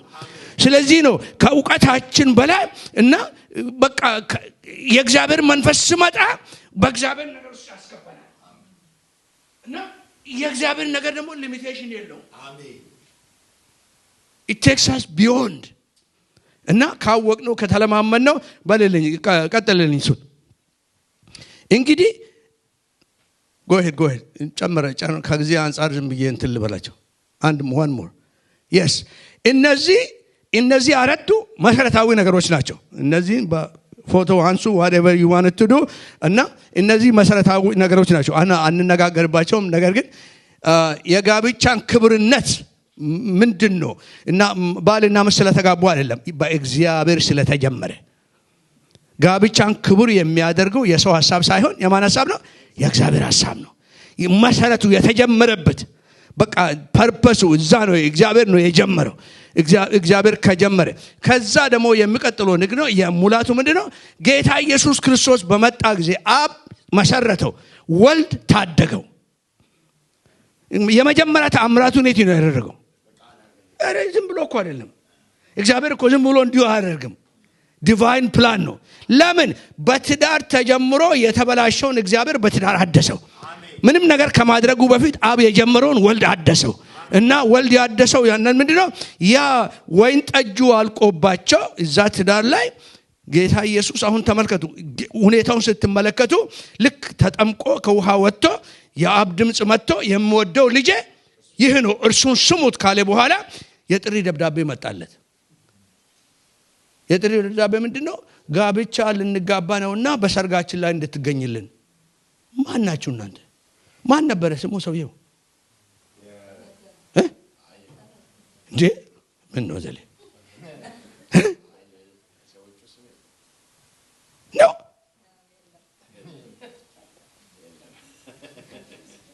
ኧረ እባካችሁ እንደገና ይውስቲ እንዴት ነው ነገሩ? የሰዎቹ ስም የለም። ለምን? ምክንያቱም ያንተ ስም ነው። አዛ ማግኘት አለበት። እውነቴን ነው። ዛሬ ማታ ስታነቡ ስማችሁን ተከታችሁ አንብቡት። this is for every one of us። ለዚህ ነው ግን ስታተሳቸው አይናገርም። ምን ያህል ባለጸጋ ነው ምን ያህል ድሃ ነው ምንም አይናገርም። ግን ኢየሱስን እንደጋበዙ ብቻ ነው። ምንም ስላላቸው እኮ አይደለም ያጋበዙት። እንፈልጋለን። ትዳር በቃ ትዳር ልዩ የሚያደርገው እሱ ነው። ጌታዬ ሆይ በቃ ታስፈልገኛለህ። ካላንተ መጀመር አልፈልግም። ካላንተ ትዳር እንድኖረኝ አልፈልግም። ካላንተ ህይወት እንድኖረኝ አልፈልግም። ካላንተ አገልግሎት እንድኖረኝ በቃ እሱን ከሱ ጋር መጀመር በቃ በዛን ጊዜ እኮ ወይን ጠጅ ያለቀባቸው በጣም ብዙ ናቸው። ግን አንዱን ብቻ what the difference ኢየሱስ ነበር እዛ።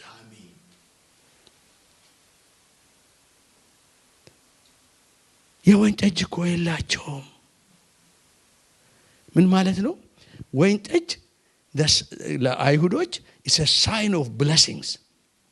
የምትጠጣ ነገር ብቻ ሳይሆን is a sign of blessing። ለዚህ ነው ኮሚኒየንም በዛ የሚወስዱት is a sign of blessing። everything is gone።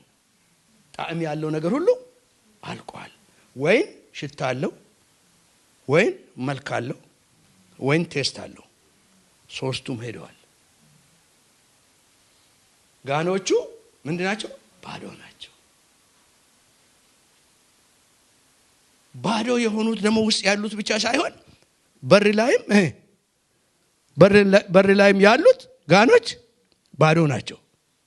ይሄ ወይን ጠጁን ከዚህ በፊት ያስተናገዱት ባዶ ናቸው። አሁን አንድ ጊዜ ጣዕም ያለው ነገር ከዛ ይወጣ ነበር፣ ሽታ ያለው ከዛ ይወጣ ነበር፣ መልክ ያለው ከዛ ይወጣ ነበር። አሁን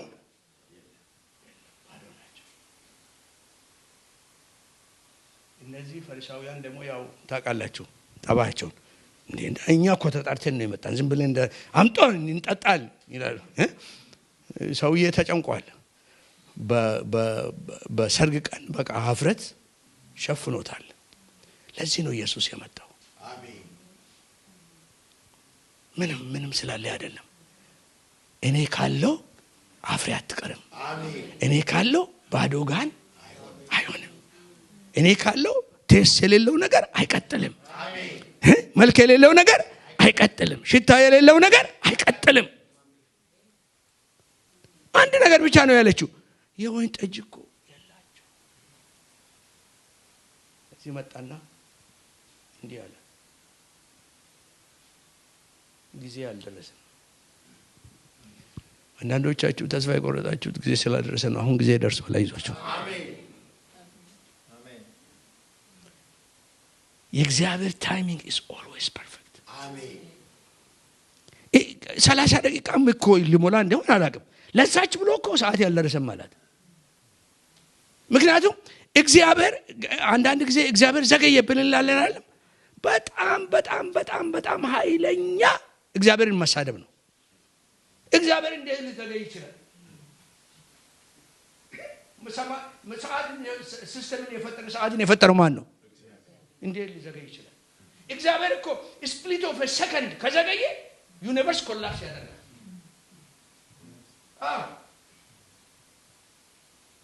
አይችልም። ምን ማለት ነው? ችግሩ ምንድነው? የእግዚአብሔርን ጊዜ ያለማወቅ እና ያ እንግዲህ አሁን መጣና ቶሎ ብዬ እቺን ልበልና ወደ ገኔ ላሳልፍ። የወይን ጠጅ እኮ የላቸውም አለችና ዞር ብላ እና ማንን ነው ያነጋገረችው? አገልጋዮቹን። ከኔ ጋር ናቸው? አዎ። መልሱ አንተ ነህ በሉት። አጠገባቸው ያለውን ሰው አሁን ለዚህ አሁን ወይን ጠጅ ላለቀባቸው መልሱ አንተ ነህ በሉት። እሺ አንቺ ነሽ በሏት። እሺ በቃ መልሱ እኛ ነን በቃ። ስለዚህ ወደ ሌላ አልሄደችም። ወደ እነሱ ዞር አለችና መልሱ አንተ ጋር ነው አለችው። እና የምላችሁን ሁሉ ቆይ እንዴት ነው መልስ የምንሆነው? በመፍጠር አይደለም፣ በመታዘዝ ነው። ባለን አይደለም ባለን ነው።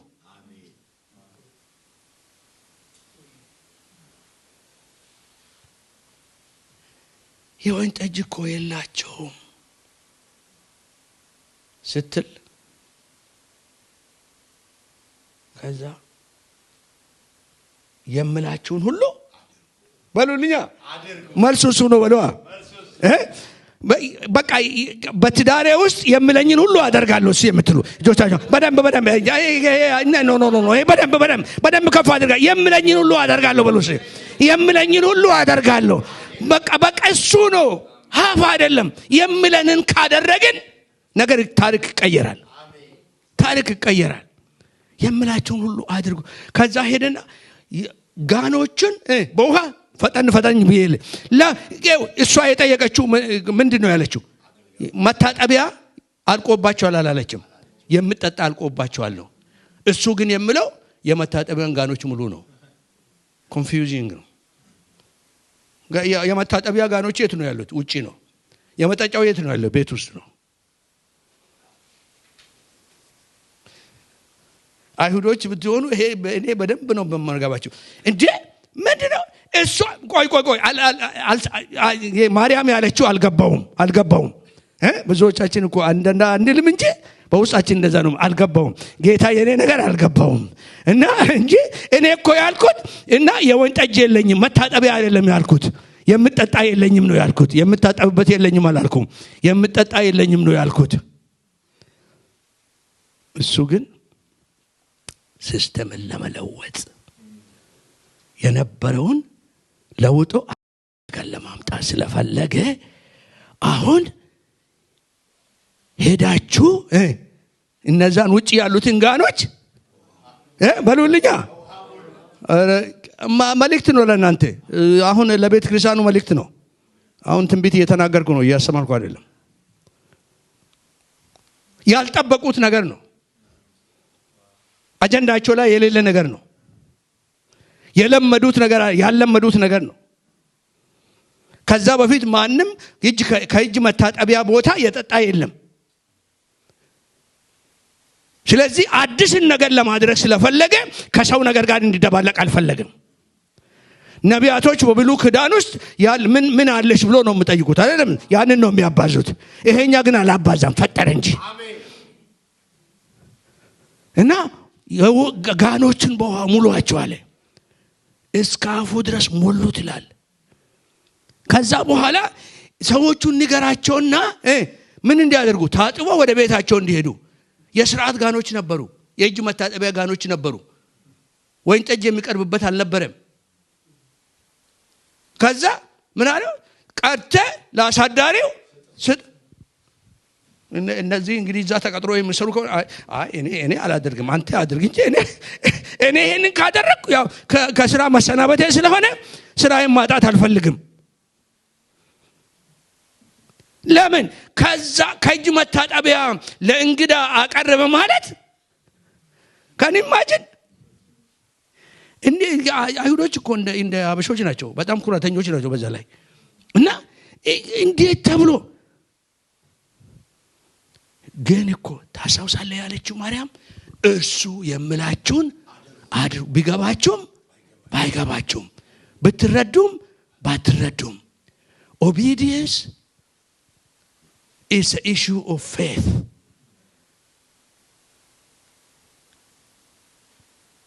Obedience, understanding is not a requirement for obedience. መስማት እንጂ መረዳቱ አይደለም። ድምጽም ታዘዙስን ድምጽ ተረዳችሁ አይደለም፣ ትእዛዝን ስላወቃችሁ ነው። እና አሁን ቀጥቶ እንካ ባል እንግዲህ እኔ እንዴት እንደማያውቅም እንካ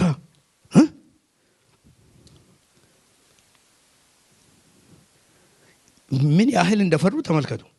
ይሄ ተደርጎ የማይታወቅ ነው። unacceptable ነው ባይሁዶች። እንኳን ከዛ ለመጠጣትና ሲሄዱም እንዳይቆሽሹ ብሎ ነው ታጥቦ የሚሄዱት። ታጥቦበት ነው የሚገቡት፣ ታጥቦ ነው የሚሄዱት። አሁን ከዛ ይሄው እንዴ አንተ መልኩ ተቀይሯል። አንተ ሞኝ ነህ እንደ ቆሻሻ ስለሆነ ነው አበሾች ሳይሆኑ አይቀሩም። ምክንያት ነው የፈጠሩት። አይ መልኩ የተቀየረ እኮ ወይን ይመስላል ግን ቆሻሻ ስለሆነ ነው።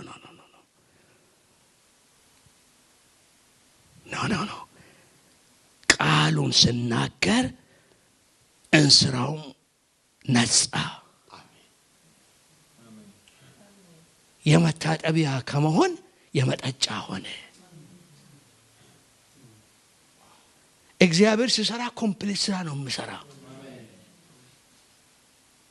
ይሄን ብታደርግ ኖሮ አይባልም እግዚአብሔር። ይሄን ብታይ ኖሮ አይባልም እግዚአብሔር። ቆይ እስቲ አንተ ወይን ይሸታል። ከዛ እኔ ውሃ አይደለም የጨመረው። አዎ ታዲያ ምን ሆነ?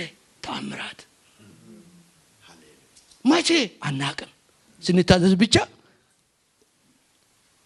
መልኩ ተለወጠ። ከዛ ስትቅመስ ወይን ቀማሾች የሚባሉ አሉ። እግዚአብሔር መልካም እንደሆነ ምን አድርጋችሁ እዩ፣ ቀምሳችሁ እዩ ይላል። ሲቀምሱ አንተ ይሄ እንዲህ አይነት ወይን ቀምሼ በህይወቴ አላውቅም ያልነበረማ ወስዳችሁ ላሳዳር ሰውዬው አመጣችሁ። ከየት እንዳመጡ እነሱ ያውቁ ነበር፣ እሱ ግን አያውቅም። ከኔ ጋር ናችሁ? በሉልኝ። እሱን መልእክት ነው ለእናንተ፣ ለአንዳንዶቻችሁ፣ ለሁላችሁም እንደሆነ አላውቅም። መልእክት ነው።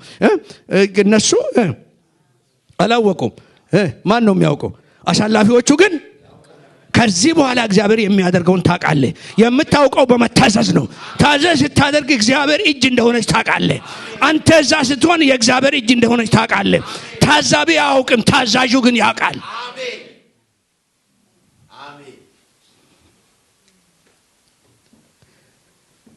ቀመሰና ይሄን እስካሁን ሌላው ሰው ከሰከሩ በኋላ መናኛውን ያቀርባል። ለምን? ከሰከረ በኋላ አውቅማ ጤነኛውን አያውቅም። ስለዚህ መናኛ። ስለዚህ ሰዎች መናኛ ከሰከሩ ጤነኛው መጠጣት አይችሉም። ዛሬ ቤተክርስቲያን ያስቸገራት እሱ ነው።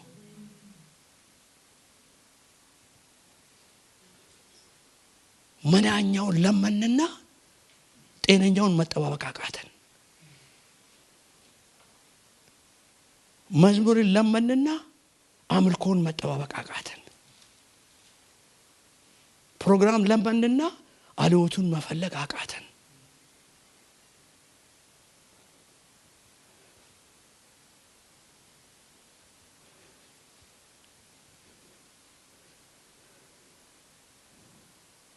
የሚገርም ነገር ነው።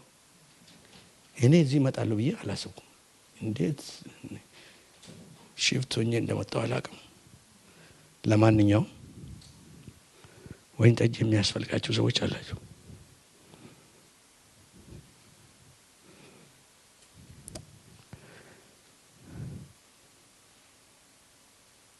እስካሁን ድረስ ይሄንን ለምን አቆየ? ሰው ከሰከረ በኋላ ስካር ማለት ነው የተዛባ አሳሰብ፣ በትክክል ያለ ማሰብ ማለት ነው ስካር ማለት።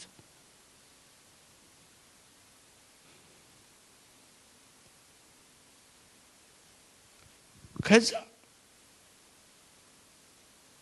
ካንን ከቀመሰው በኋላ ለምን አቆያችሁት? ከኔ ጋር ናቸው። ጥያቄያቸው ምንድነው? እስካሁን ይሄን ለምን አቆያው? መልሱ የሰውዬ መልስ ሆነ ይሄማ እኛ የሰራን እኮ አይደለም፣ እሱ የሰራው ነው። እሱ ካልሰራ ከየት እናመጣለን? እኛ የሰራን አለቀ እኮ። መልካም ነው ብለን የሰራነው ነገር አለቀ። ይሄኛ ግን የኛ ሳይሆን የሱ ነው። ስለዚህ ምን ይላል? ውሃውን ወደ ወይን ጠጅ ለወጠ፣ ክብሩንም ክብሩ ቁም ነገር እሱ ነው። ክብሩንም ገለጠ። አልተሜቱ ምንድነው? በትዳር ውስጥ ክብሩን መግለጥ። እግዚአብሔር ትዳርን በቃ የሚፈልገው ለዚህ ነው፣ ክብሩን መግለጥ። ያ ክብሩን መግለጥ እንግዲህ ግን ነይና ጸጋውን ያብዛልሽ። ሰዓቱን ብዙ ስለሌለ የምትዩን በይና እንግዲህ ከዛ እንሄዳለን።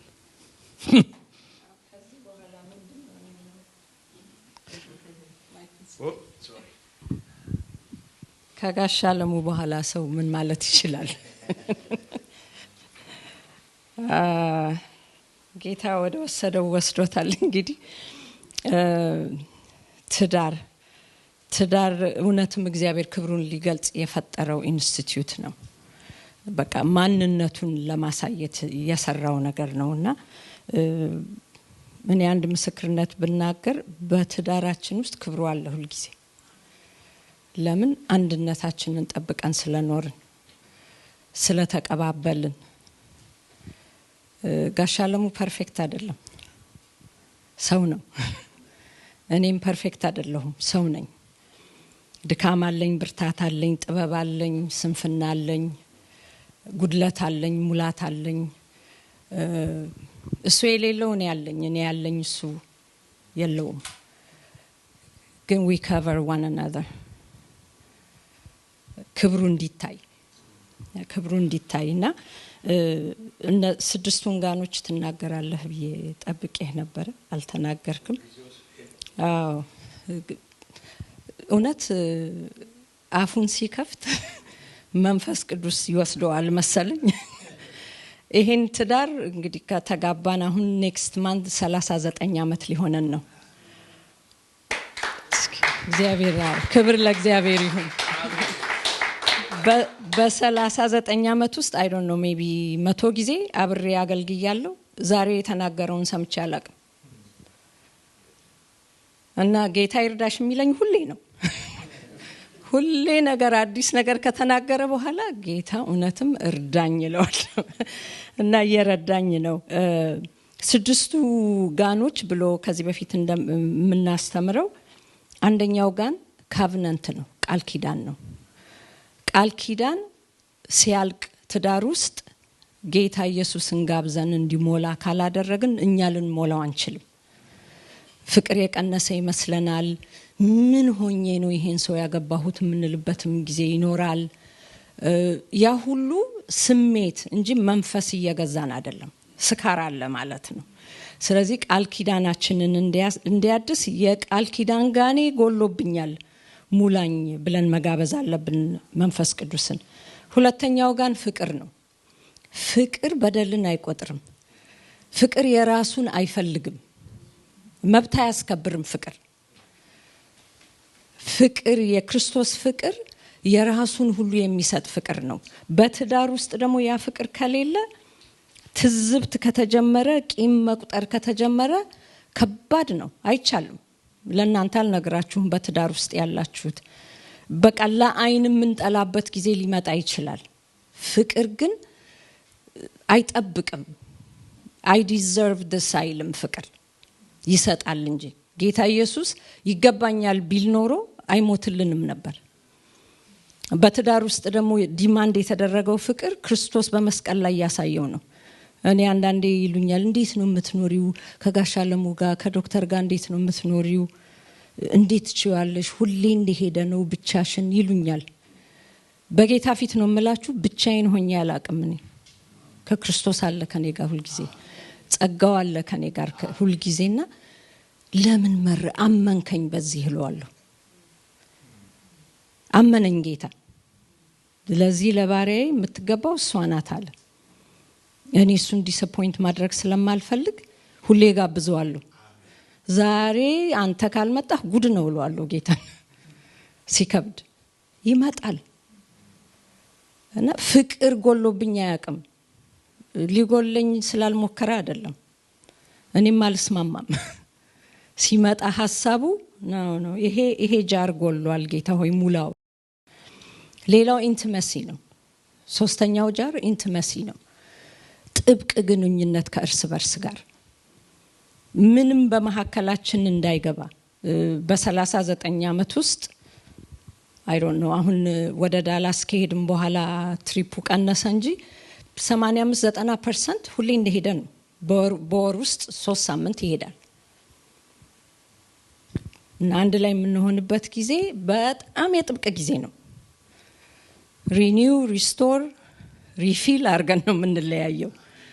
ምክንያቱም ዲስታንስ ሊያመጣ የሚችለውን ጋፕ ስለምናውቅ እሱ ጋኖቻችንን እንዲሞላ ካልጠየቅነውና እርስ በርስ ካልተሞላላን ያልቃል። ምክንያቱም ሰዎች ነን። አራተኛው ሪስፔክት ነው፣ መከባበር። በጣም መከባበር አለብን በትዳር ውስጥ። እኔ ዶክተርን የእውነት መጀመሪያ ፓስተሬ ነው። ድሮ እንደውም ከመጋባታችን በፊት መጥምቁ ዮሐንስ ነበር የምንለው። በቃ እሱ ሰብኮ ሳያናውጠን ሄዶ አያውቅም።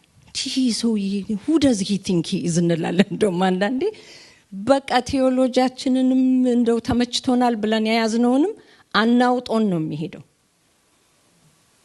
እና እኔም ማቀው ወንድም አለሙ በምልበት ዘመን መጥምቁ ዮሐንስ መጣ። ንስሐ ለመግባት ተዘጋጅተን ነው የምንሄደው እሱ በሚያገለግልበት ጊዜ። በዛ አክብሮት ነው ትዳር ውስጥ የገባሁት። ያ አክብሮት ተለውጦ አያውቅም። እግዚአብሔር ሁሌ በሱ ይናገረኛል፣ በሱ ይመልሰኛል፣ በሱ ያሳድገኛል። የቤቴ ራስ ነው። ስለዚህ ያ አክብሮት የፈለገ ነገር ይሁን። አሁን ብዙ ጊዜ ሰዎች ይጠይቁናል፣ ትጣላላችሁ ወይ? ተጣልታችሁ ታውቃላችሁ ወይ? እና እምላቸው እኔ ምንድነው በጣም ከባድ ነው ከዚህ ሰው ጋር መጣላት እላቸዋለሁ። አይጣላችሁም። የእውነቴን ነው። የሞተ ሰው ነው በቃ ይሄ መሞት ዲማንድ እንደሚያደርገን ጌታ ሞቶ ያለቀ ሰው ስለሆነ አይጣላም። አንድ ጊዜ የሆነ ጥፋት አጠፋሁ፣ አሁን ትዝ አይለኝም፣ ረጅም ጊዜ ሆኖታል። ሊስት ይሰጠኛል መንገድ ሲሄድ። ኦኬ ፍቅር ይሄን አርገሽ ቆይ ይለኛል። እጽፋለሁ። ያው እጽፍና አንዳንዴ ሊስቱ ላይ ያሉትን ነገር ወዲያው ይቀናቸዋል። አንዳንዴ ደግሞ አንዱ ይዘላል። ተመልሼ ያረጋለሁ ረሳሁት እና ሜጀር ነገር እንደሆነ ትዝ ይለኛል። በጣም ተጨንቄያለሁ። አሁን እንዴት ነው የምነግረው? በቃ ያዝንብኛል ብዬ ነው። እና በቃ ይሄንን አረግሽ ሲል ይሄን ረሳሁት ሞክሬ አንዴ እምቢ ብሎኝ እና እንዲቆጣኝ በጣም ተዘጋጅቻለሁ። ፈልጌያለሁ እንዲቆጣኝ፣ ምክንያቱም አጥፍቻለሁ። አይ እንግዲህ ለወደፊቱ ተጠንቀቂ ሲለኝ ኖ ተቆጣ፣ ትንሽ ተቆጣኝ፣ ፕሊዝ ተቆጣኝ አልኩት። አረ ቁጣ እግዚአብሔር ያርቀው እንዲህ ነው ያለኝ። አሁን በቃ ምንም ቅር አላለህም? ምን በቃ ሆኗል። በራሴም ላይ ጠንካራ እንዳልሆነ ትንሽ ፐርፌክሽኒዝም ያስቸግረኛል። እኔ በራሴም ለራሴም ርህራሄ እንዳደርግ አስተማረኝ።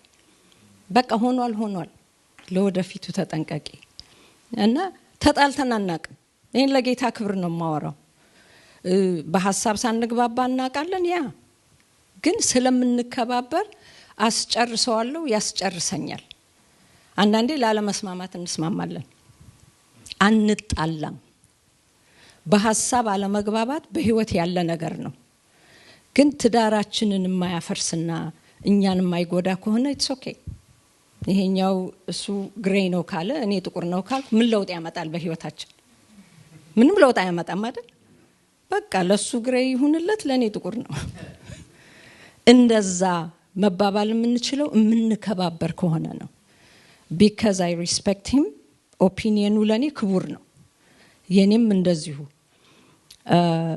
አምስተኛው ኮሚኒኬሽን ነው።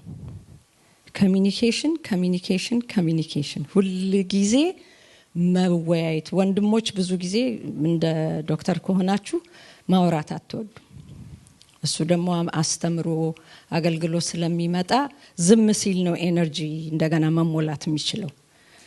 እኔ ደግሞ 3 ሳምንት ሙሉ ከህፃናት ጋር ሳወራ ከርሜ ከሱ ጋር ለማውራት ሰፍ ብዬ ነው የምጠብቀው እና ከሄደበት ጊዜ ጀምሮ መልካም የሆነውን ነገር በሙሉ ሪፖርት አቀርባለሁ።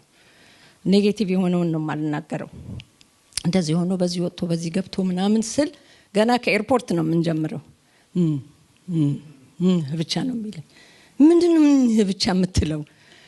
ጥሩ ነው መልካም ነው ወይም ደግሞ ይሄ እንዴት ሆነ? አንዳንዴ ጥያቄ ያለበት ነገር አወራለሁ እያዳመጠኝ እንደሆነ ለማወቅ።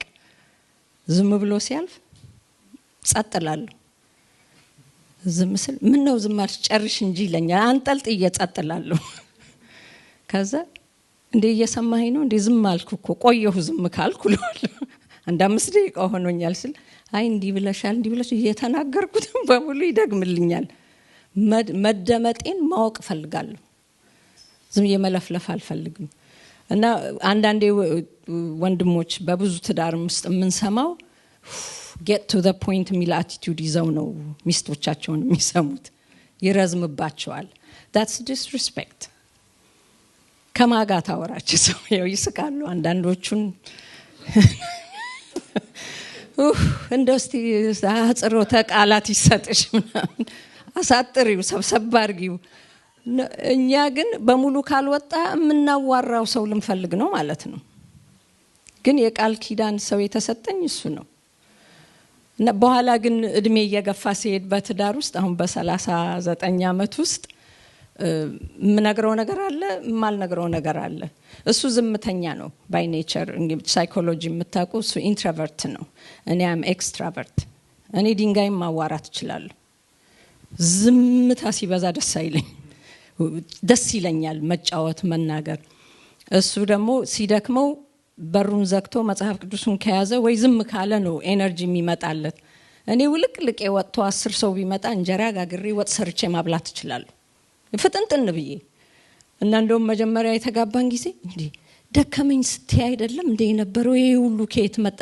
እኔ ደከመኝ አልኩ። እኔ አሁን ምንም ድካም አይሰማኝም። ከየት መጣ? ኤነርጂን የማገኘው ከፌሎሺፕ ነው፣ ከሰው ነው። እሱ ኤነርጂውን የሚያገኘው ብቻውን ሲሆን ነው። ስለማቅ ብቻውን ሲሄድ እንዴ ዶክተር የት ሄደ ጋሼ የት ሄደ ሲሉኝ ይመጣላችኋል። ምክንያቱም ጨርሷል ማለት ነው። ሄዶ መሞላት አለበት። የግድ መሐላችን መሆን የለበትም። ስንተዋወቅ ኮሚኒኬት ስናረግ በቃ ከኔ ይበልጥ ማንም ሰው እንዲያውቀው አልፈልግም ከጌታ በስተቀር። ከቱም he is mine, I am his።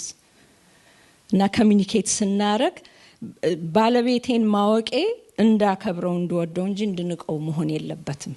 ምክንያቱም ድካምን ብርታትን ማወቃችን አይቀርም ኮሚኒኬት ያረግን ስንሄድ። ትዝብት ከትዳር ውስጥ ከገባ እሱ የሚለው ብዙ ጊዜ ያለ ቁልፍ ለሰይጣን እንደመስጠት ነው። ለቤታችሁ ቂም ይቅር አለ ማለት በደልን መቁጠር ከገባ ችግር ይፈጠራል። 6ኛው ዲተርሚኔሽን ነው። የገባሁት ቃል ኪዳን ለመፈጸም ነው። ቢመቸኝ ባይመቸኝ ይሄን ስላችሁ ብዙ ጊዜ እንዳለው አጭር ጊዜ ነው የተሰጠን። አሁን አቢዩዝ ያለበት ትዳር ቨርባሊ ሁን ፊዚካሊ አቢዩዝ የሚደረግ ሰው that's a different story።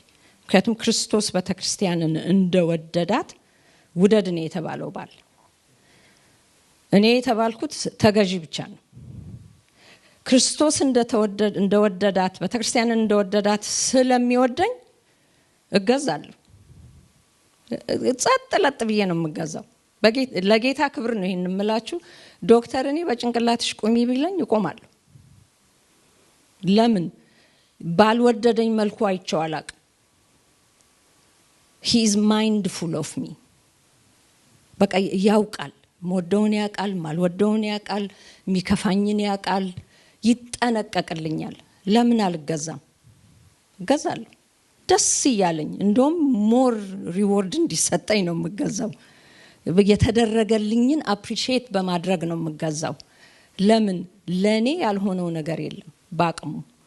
ስለዚህ I'm determined በቃ ቆርጫለሁ። በትዳሬ ውስጥ ክብሩን ለማየት የጌታን ክብር ለማየት ቆርጫለሁ። እንደዛ የሆንኩት ግን እሱ ጌታን ስለታዘዘ ነው። አድርግ የተባለውን ስላደረገ he made it easy for me። በቃ ቀላል አረጋው ለኔ። ቀላል ያልሆነበት ጊዜስ ምን አረጋለሁ? ጸጋ አለ፣ ምህረት አለ፣ ይቅርታ አለ። ሌላው ኮሚትመንት ነው። ይሄ ከስድስቱ ጃሮች ውጭ ነው። ኮሚትመንት ከዲተርሚኔሽን ጋር የሚሄድ ነው። በቃ ውሳኔ ተወስኗል። ቢከፋኝ ምን ቢለኝ በትዳር ውስጥ ብዙ ነገር አለ። አሁን እንዳልነው አጭር ስለሆነ ጊዜው አንተም ተው አንቺም ተይ የሚባል ነገር ነው ያልወድም። ምንድነው የምተው? ምንድነው ተው ምለው ያለሁት? ግልጽና አጭር የሆነ ነገር ችግርን ሶልቭ ያደርጋል። በእኛ ባህል ብዙ ጊዜ ሰው ተጣልቶ ሲያስታርቁ አይታችሁ እንደሆነ ብዙ ጊዜ የበደለው ነው ብዙ የሚያወራው እንደተበዳይ ሆነው ከአስታራቂው ኮንፊውዝድ እስኪሆን ድረስ በዳዩ ያወራና ከዛ በቃ አንተም ተው ተቃቀፉ። እኔ በጣም ነው የሚያናድደኝ እሱ። እንዳትነካኝ ብያለሁ። አንድ ጊዜ ሊያስታርቁን መጥቶ ነው አልተቃቀፍም አልኳቸው። ዲገኒ የእግዚአብሔር ሰው ሆነሽ ለምን ሲሉኝ ምንድነው የምተው? እሱ ምን እየተወ ነው? መሳደቡን ነው የሚተው? ሐሜቱን ነው የሚተው? ምንድነው የሚተው? እኔ ቅርብ ያለው ለራሴ ስል ይቅርበይ ስለተባልኩ ግን በትዳር ውስጥ በቃ አንቺ ታዩ ቻይ በቃ አንተም ተው አይባልም። ምንድነው የሚተው? ምንድነው ማስተካከል ያለብን? የጎደለው ጋን የትኛው ነው? ፍቅር ነው? ይቅርታ ነው? ምንድነው የጎደለው? ለመሙላት ፈቃደኛ እስከሆንን ድረስ ጌታ ደግሞ ቅርብ ነው። ምክንያቱም ትዳርን የሰራው ትዳር አንድነትን ያን ኢንስቲትዩት የሰራው ቅድም ስነግራቸው ነበር እየመጣን ሚልኪያስ 2 ሚልኪያስ 3 ቆይ እስቲ ላውጣው። ሚልኪያስ 2:15 ላይ ምን ይላል? እግዚአብሔር አንድ አላደረጋቸውምን? በስጋም በመንፈስም የእርሱ ናቸው። ለምን አንድ አደረጋቸው? ፈሪሃ እግዚአብሔር ያለውን ዘር ይፈልግ ስለነበር ነው። ለዚህ ነው አንድ ያደረገን። ትዳርን የመሰረተው ጌታ ፈሪሃ እግዚአብሔር ያለውን ትውልድ ስለሚፈልግ ነው። የትውልድ አምላክ ስለሆነ he's a god of generation።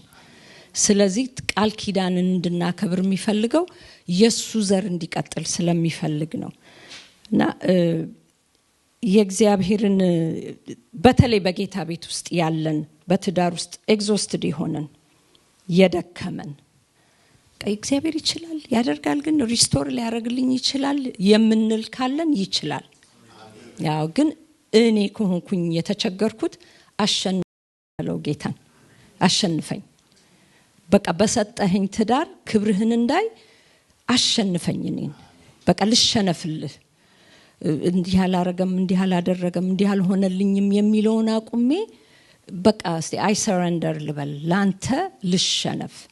ምክንያቱም ልጆቻችን እያዩን ነው፣ ጎረቤቶቻችን እያዩን ነው፣ ቸርች ውስጥ ያሉት ቤተሰቦቻችን እያዩን ነው። ልጆቻችን ከምንላቸው ይበልጥ የምናረገው ነገር ነው የሚያስተምራቸው። የምንለው ሌክቸር እንደ ሌክቸር ስለሆነ የሚሰሙት አይቀበሉትም። እማደርገው ነገር ግን እንዴት ነው ይቅር የምትለው ማሚ? ሲደክማት እንዴት ነው የምትሆነው? ስትናደድ እንዴት ነው የምትሆነው? ያንን ነው የሚሆኑት።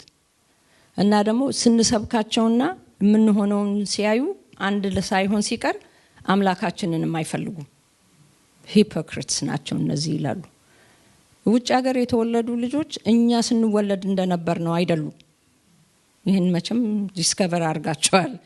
አይደሉም። እኛ እንቅፋት ሲመታን ይድፋሽ እያየሽ አትሄጂም ያ የፍቅር ንግግር ነው ለኛ።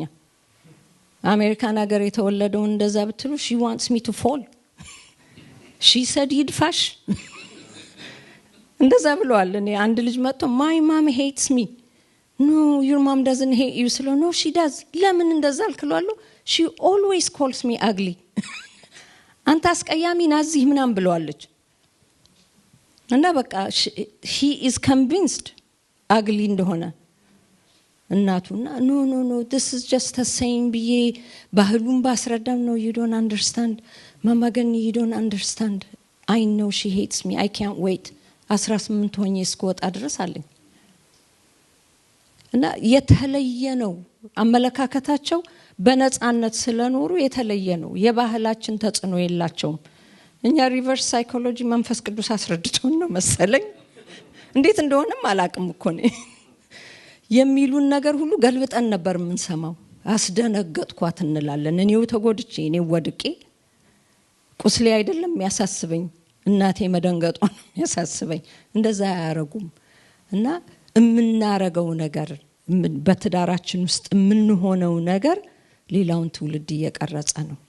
የጎደለ ነገር የጎደለ ጋን ካለ ዛሬ ማታ ዶክተርን እጠራዋለሁ። ይሄ ጎሎብኛል፣ ትዕግስት ጎሎብኛል፣ ፍቅር ጎሎብኛል፣ ይቅር ማለት ተቸግሬያለሁ፣ ደጋገመብኝ። አንዳንድ ነገር ደጋግመው ያረጋሉ ወንድሞች። ልክ ጆሮአቸው ላይ የሆነ ነገር ገብቶ መስማት ያስቸገራቸው ይመስላል። አሁን አንዳንዴ ዶክተርን ብዙ ጊዜ ይሄን አርግልኛል ለሎም ያው ወይ ሲጽፍ ወይ ሲያነብ ስለሆነ ማየው አይመቸኝም እንትን የቤት ስራ ለመስጠት። አንዳንዴ ግን ወይ ስቀቅል የጀርባዬን ካመመኝ እንደውችን ክፍል ቫኪዩም ብታረግልኝ ያለው እሺ አረጋለሁ። እኔ ደግሞ አም ፐርፌክሽኒስት አረጋለሁ ካልኩ ወዲያው ብታረገው ይሻላል፣ አረጋለሁ ባትለኝ ይሻላል። ዞር ስላልተደረገም አሁን ባረገው ደንግጦ ሊመጣ ነው፣ ግን እየሰራ ነው፣ ደግሞ ሊያመኝ ነው። በቃ ትግል። ከዛ እንዴት ነው ይሄን ነገር ላርገው እንዴ ይላል። መጣሁ ይል። አንዳንዴ ቀኑ ያልፋል። እስቲ አንቺ ታገሽ፣ አትሞችም። እቺ ቤት ቫኪዩም ባትሆን ምን ትሆኛለሽ? ራሴን አስሬ ሄድና ልክ አልጋው ስንገባ ቤቱ ግን ቫኪዩም አልተደረገም ስለው አይም ሶሪ አትበለኝ። ነገ በጠዋቱ እኔ ከመነሳቴ በፊት ያ ነፃነት መኖር አለበት። ባሌ ነው ሚስቱ ነኝ።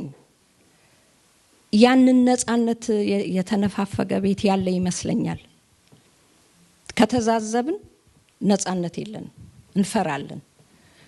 ሞር እንዳንቀየም እንፈራለን፣ ሞር እንዳንጎዳ እንፈራለን። ስለዚህ ዛሬ በጎደሉት ጋኖች ውስጥ የሱ ሙላት እንዲገለጥ፣ ክብሩ እንዲመጣ፣ ትዳሮች እንዲታደሱ፣ ልጆቻችን እንዲፈወሱ፣ ትውልድ እንዲድን፣ እኛም ደግሞ የገባነው ቃል ኪዳን እስከ ሞት ድረስ ነው፣ ጌታን እስክናየው ድረስ ስለሆነ እግዚአብሔር ሆይ በዚህ በጎደለው ነገር ሙላት ሁነን። መድኃኒቴና አምላኬ ሆይ እጋብዝሃለሁ። መንፈስ ቅዱስ ሆይ ዛሬ በጎደለው ሁሉ ሙላት ሆነህ እንድትፈስ እግዚአብሔር ሆይ የጌታ የኢየሱስ ስም እንደሚፈስ ዘይት ነው እንደሚል ዛሬ ይፍሰስ በእያንዳንዳችን ላይ። የደረቀውን ያረስርስ፣ የዛገውን ያረስርስ። መድኃኒቴና አምላኬ ሆይ ይሄ አልቆለታል ያልነውን ቅድም ዶክተር እንዳለን ጌታ ሆይ አንተ አትዘገይም፣ ዘግይተህም አታቅም። አንተ አትረሳም፣ አትተውም፣ አትጥልም።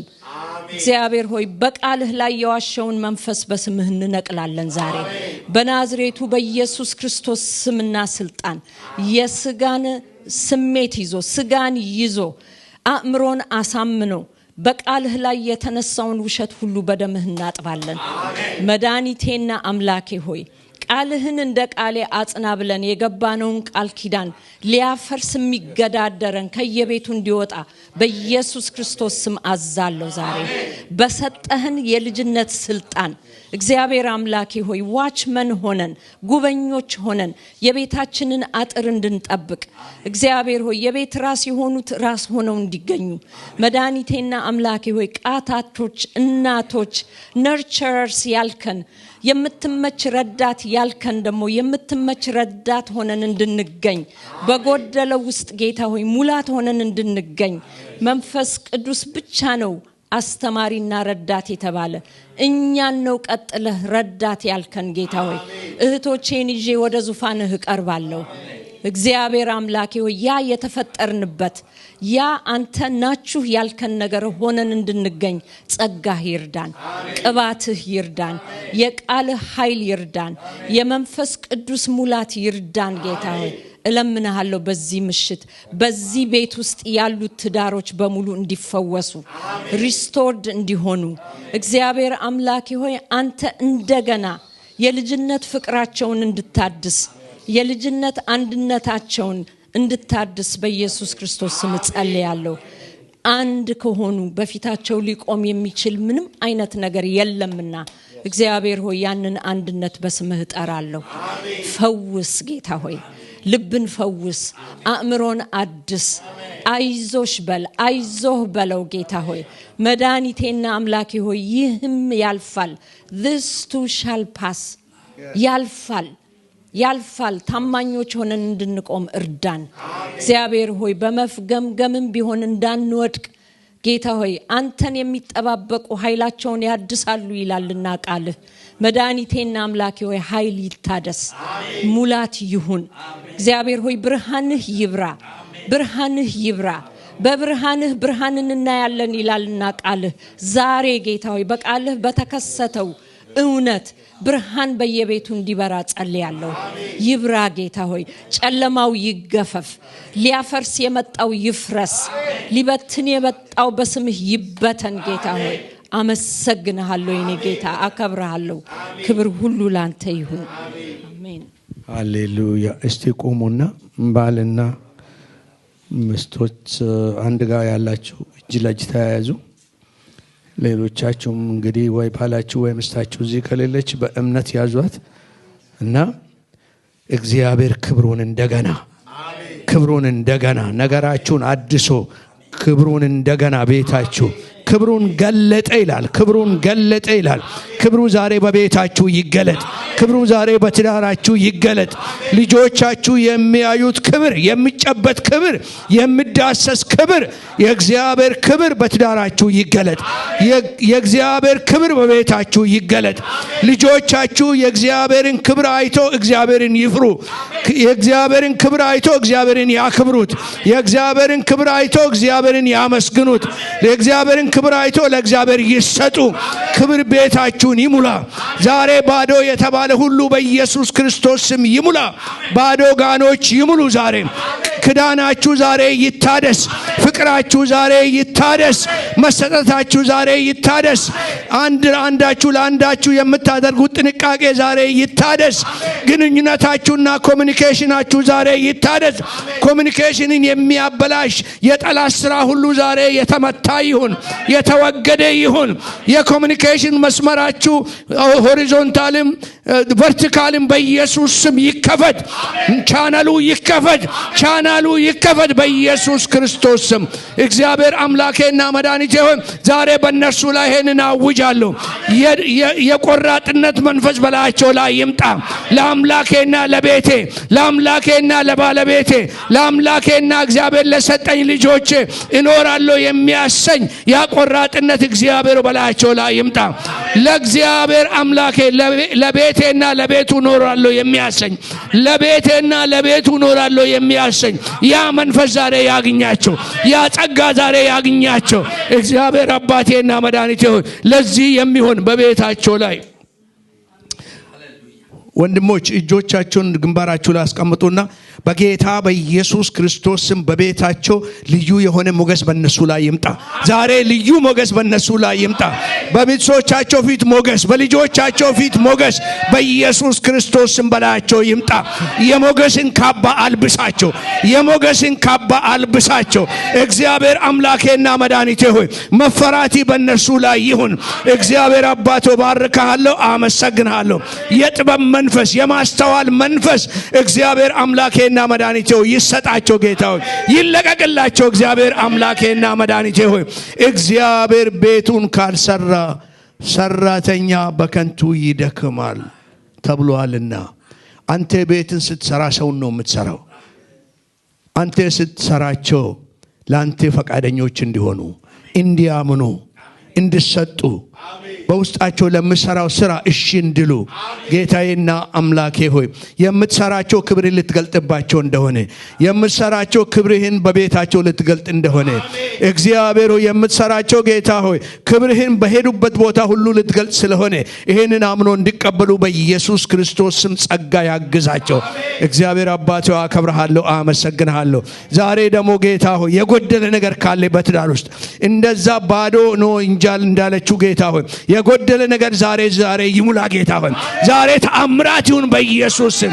ፋይናንስ ቢሆን የጎደለ እግዚአብሔር አባቶ ሌላም ነገር ከሆነ የጎደለ ዛሬ ይሙላ። ጌታ ሆይ ዛሬ ይሙላ። እግዚአብሔር አባቴና መድኃኒቴ ሆይ ባዶ ጋኖች የሉም ከዚህ በኋላ ብለን እናውጃለን። በሕይወታቸው ውስጥ ባዶ ጋን አይኖርም። ቤታቸው ሙሉ ነው። ትዳራቸው ሙሉ ነው። ነገራቸው ሙሉ ነው። እግዚአብሔር ሞልቶ ይፍሰስ በኢየሱስ ክርስቶስ ስም። ሞልቶ ይፍሰስ በኢየሱስ ክርስቶስ ስም። እግዚአብሔር አምላኬና መድኃኒቴ ሆይ ጥበብ ለጎደላቸው ጥበብን፣ ማስተዋል ለጎደላቸው ማስተዋልን፣ ሪሶርስ ለጎደላቸው ሪሶርስን እግዚአብሔር እንድትለቅላቸው ዛሬ እነዚህ ትዳሮች ሁሉ የተባረኩ ይሁኑ። በስሚ ባረክናቸው፣ በስሚ ባረክናቸው፣ በሰላሚ ባረክናቸው፣ ባረክናቸው፣ በሪሶርስ ባረክናቸው፣ በሞገስ ባረክናቸው፣ በሰላም ባረክናቸው፣ በመገኘት ባረክናቸው። ጌታ ነገራቸው ሁሉ የተባረከ ይሁን። እግዚአብሔር ሆይ ሞልቶ ይፍሰስ፣ ሞልቶ ይፍሰስ፣ ሞልቶ ይፍሰስ። አከብርሃለሁ፣ አመሰግናለሁ። ክብር ሁሉ ለአንተ ይሁን። እህቶች እጃችሁን ልባችሁ ላይ አስቀምጡ።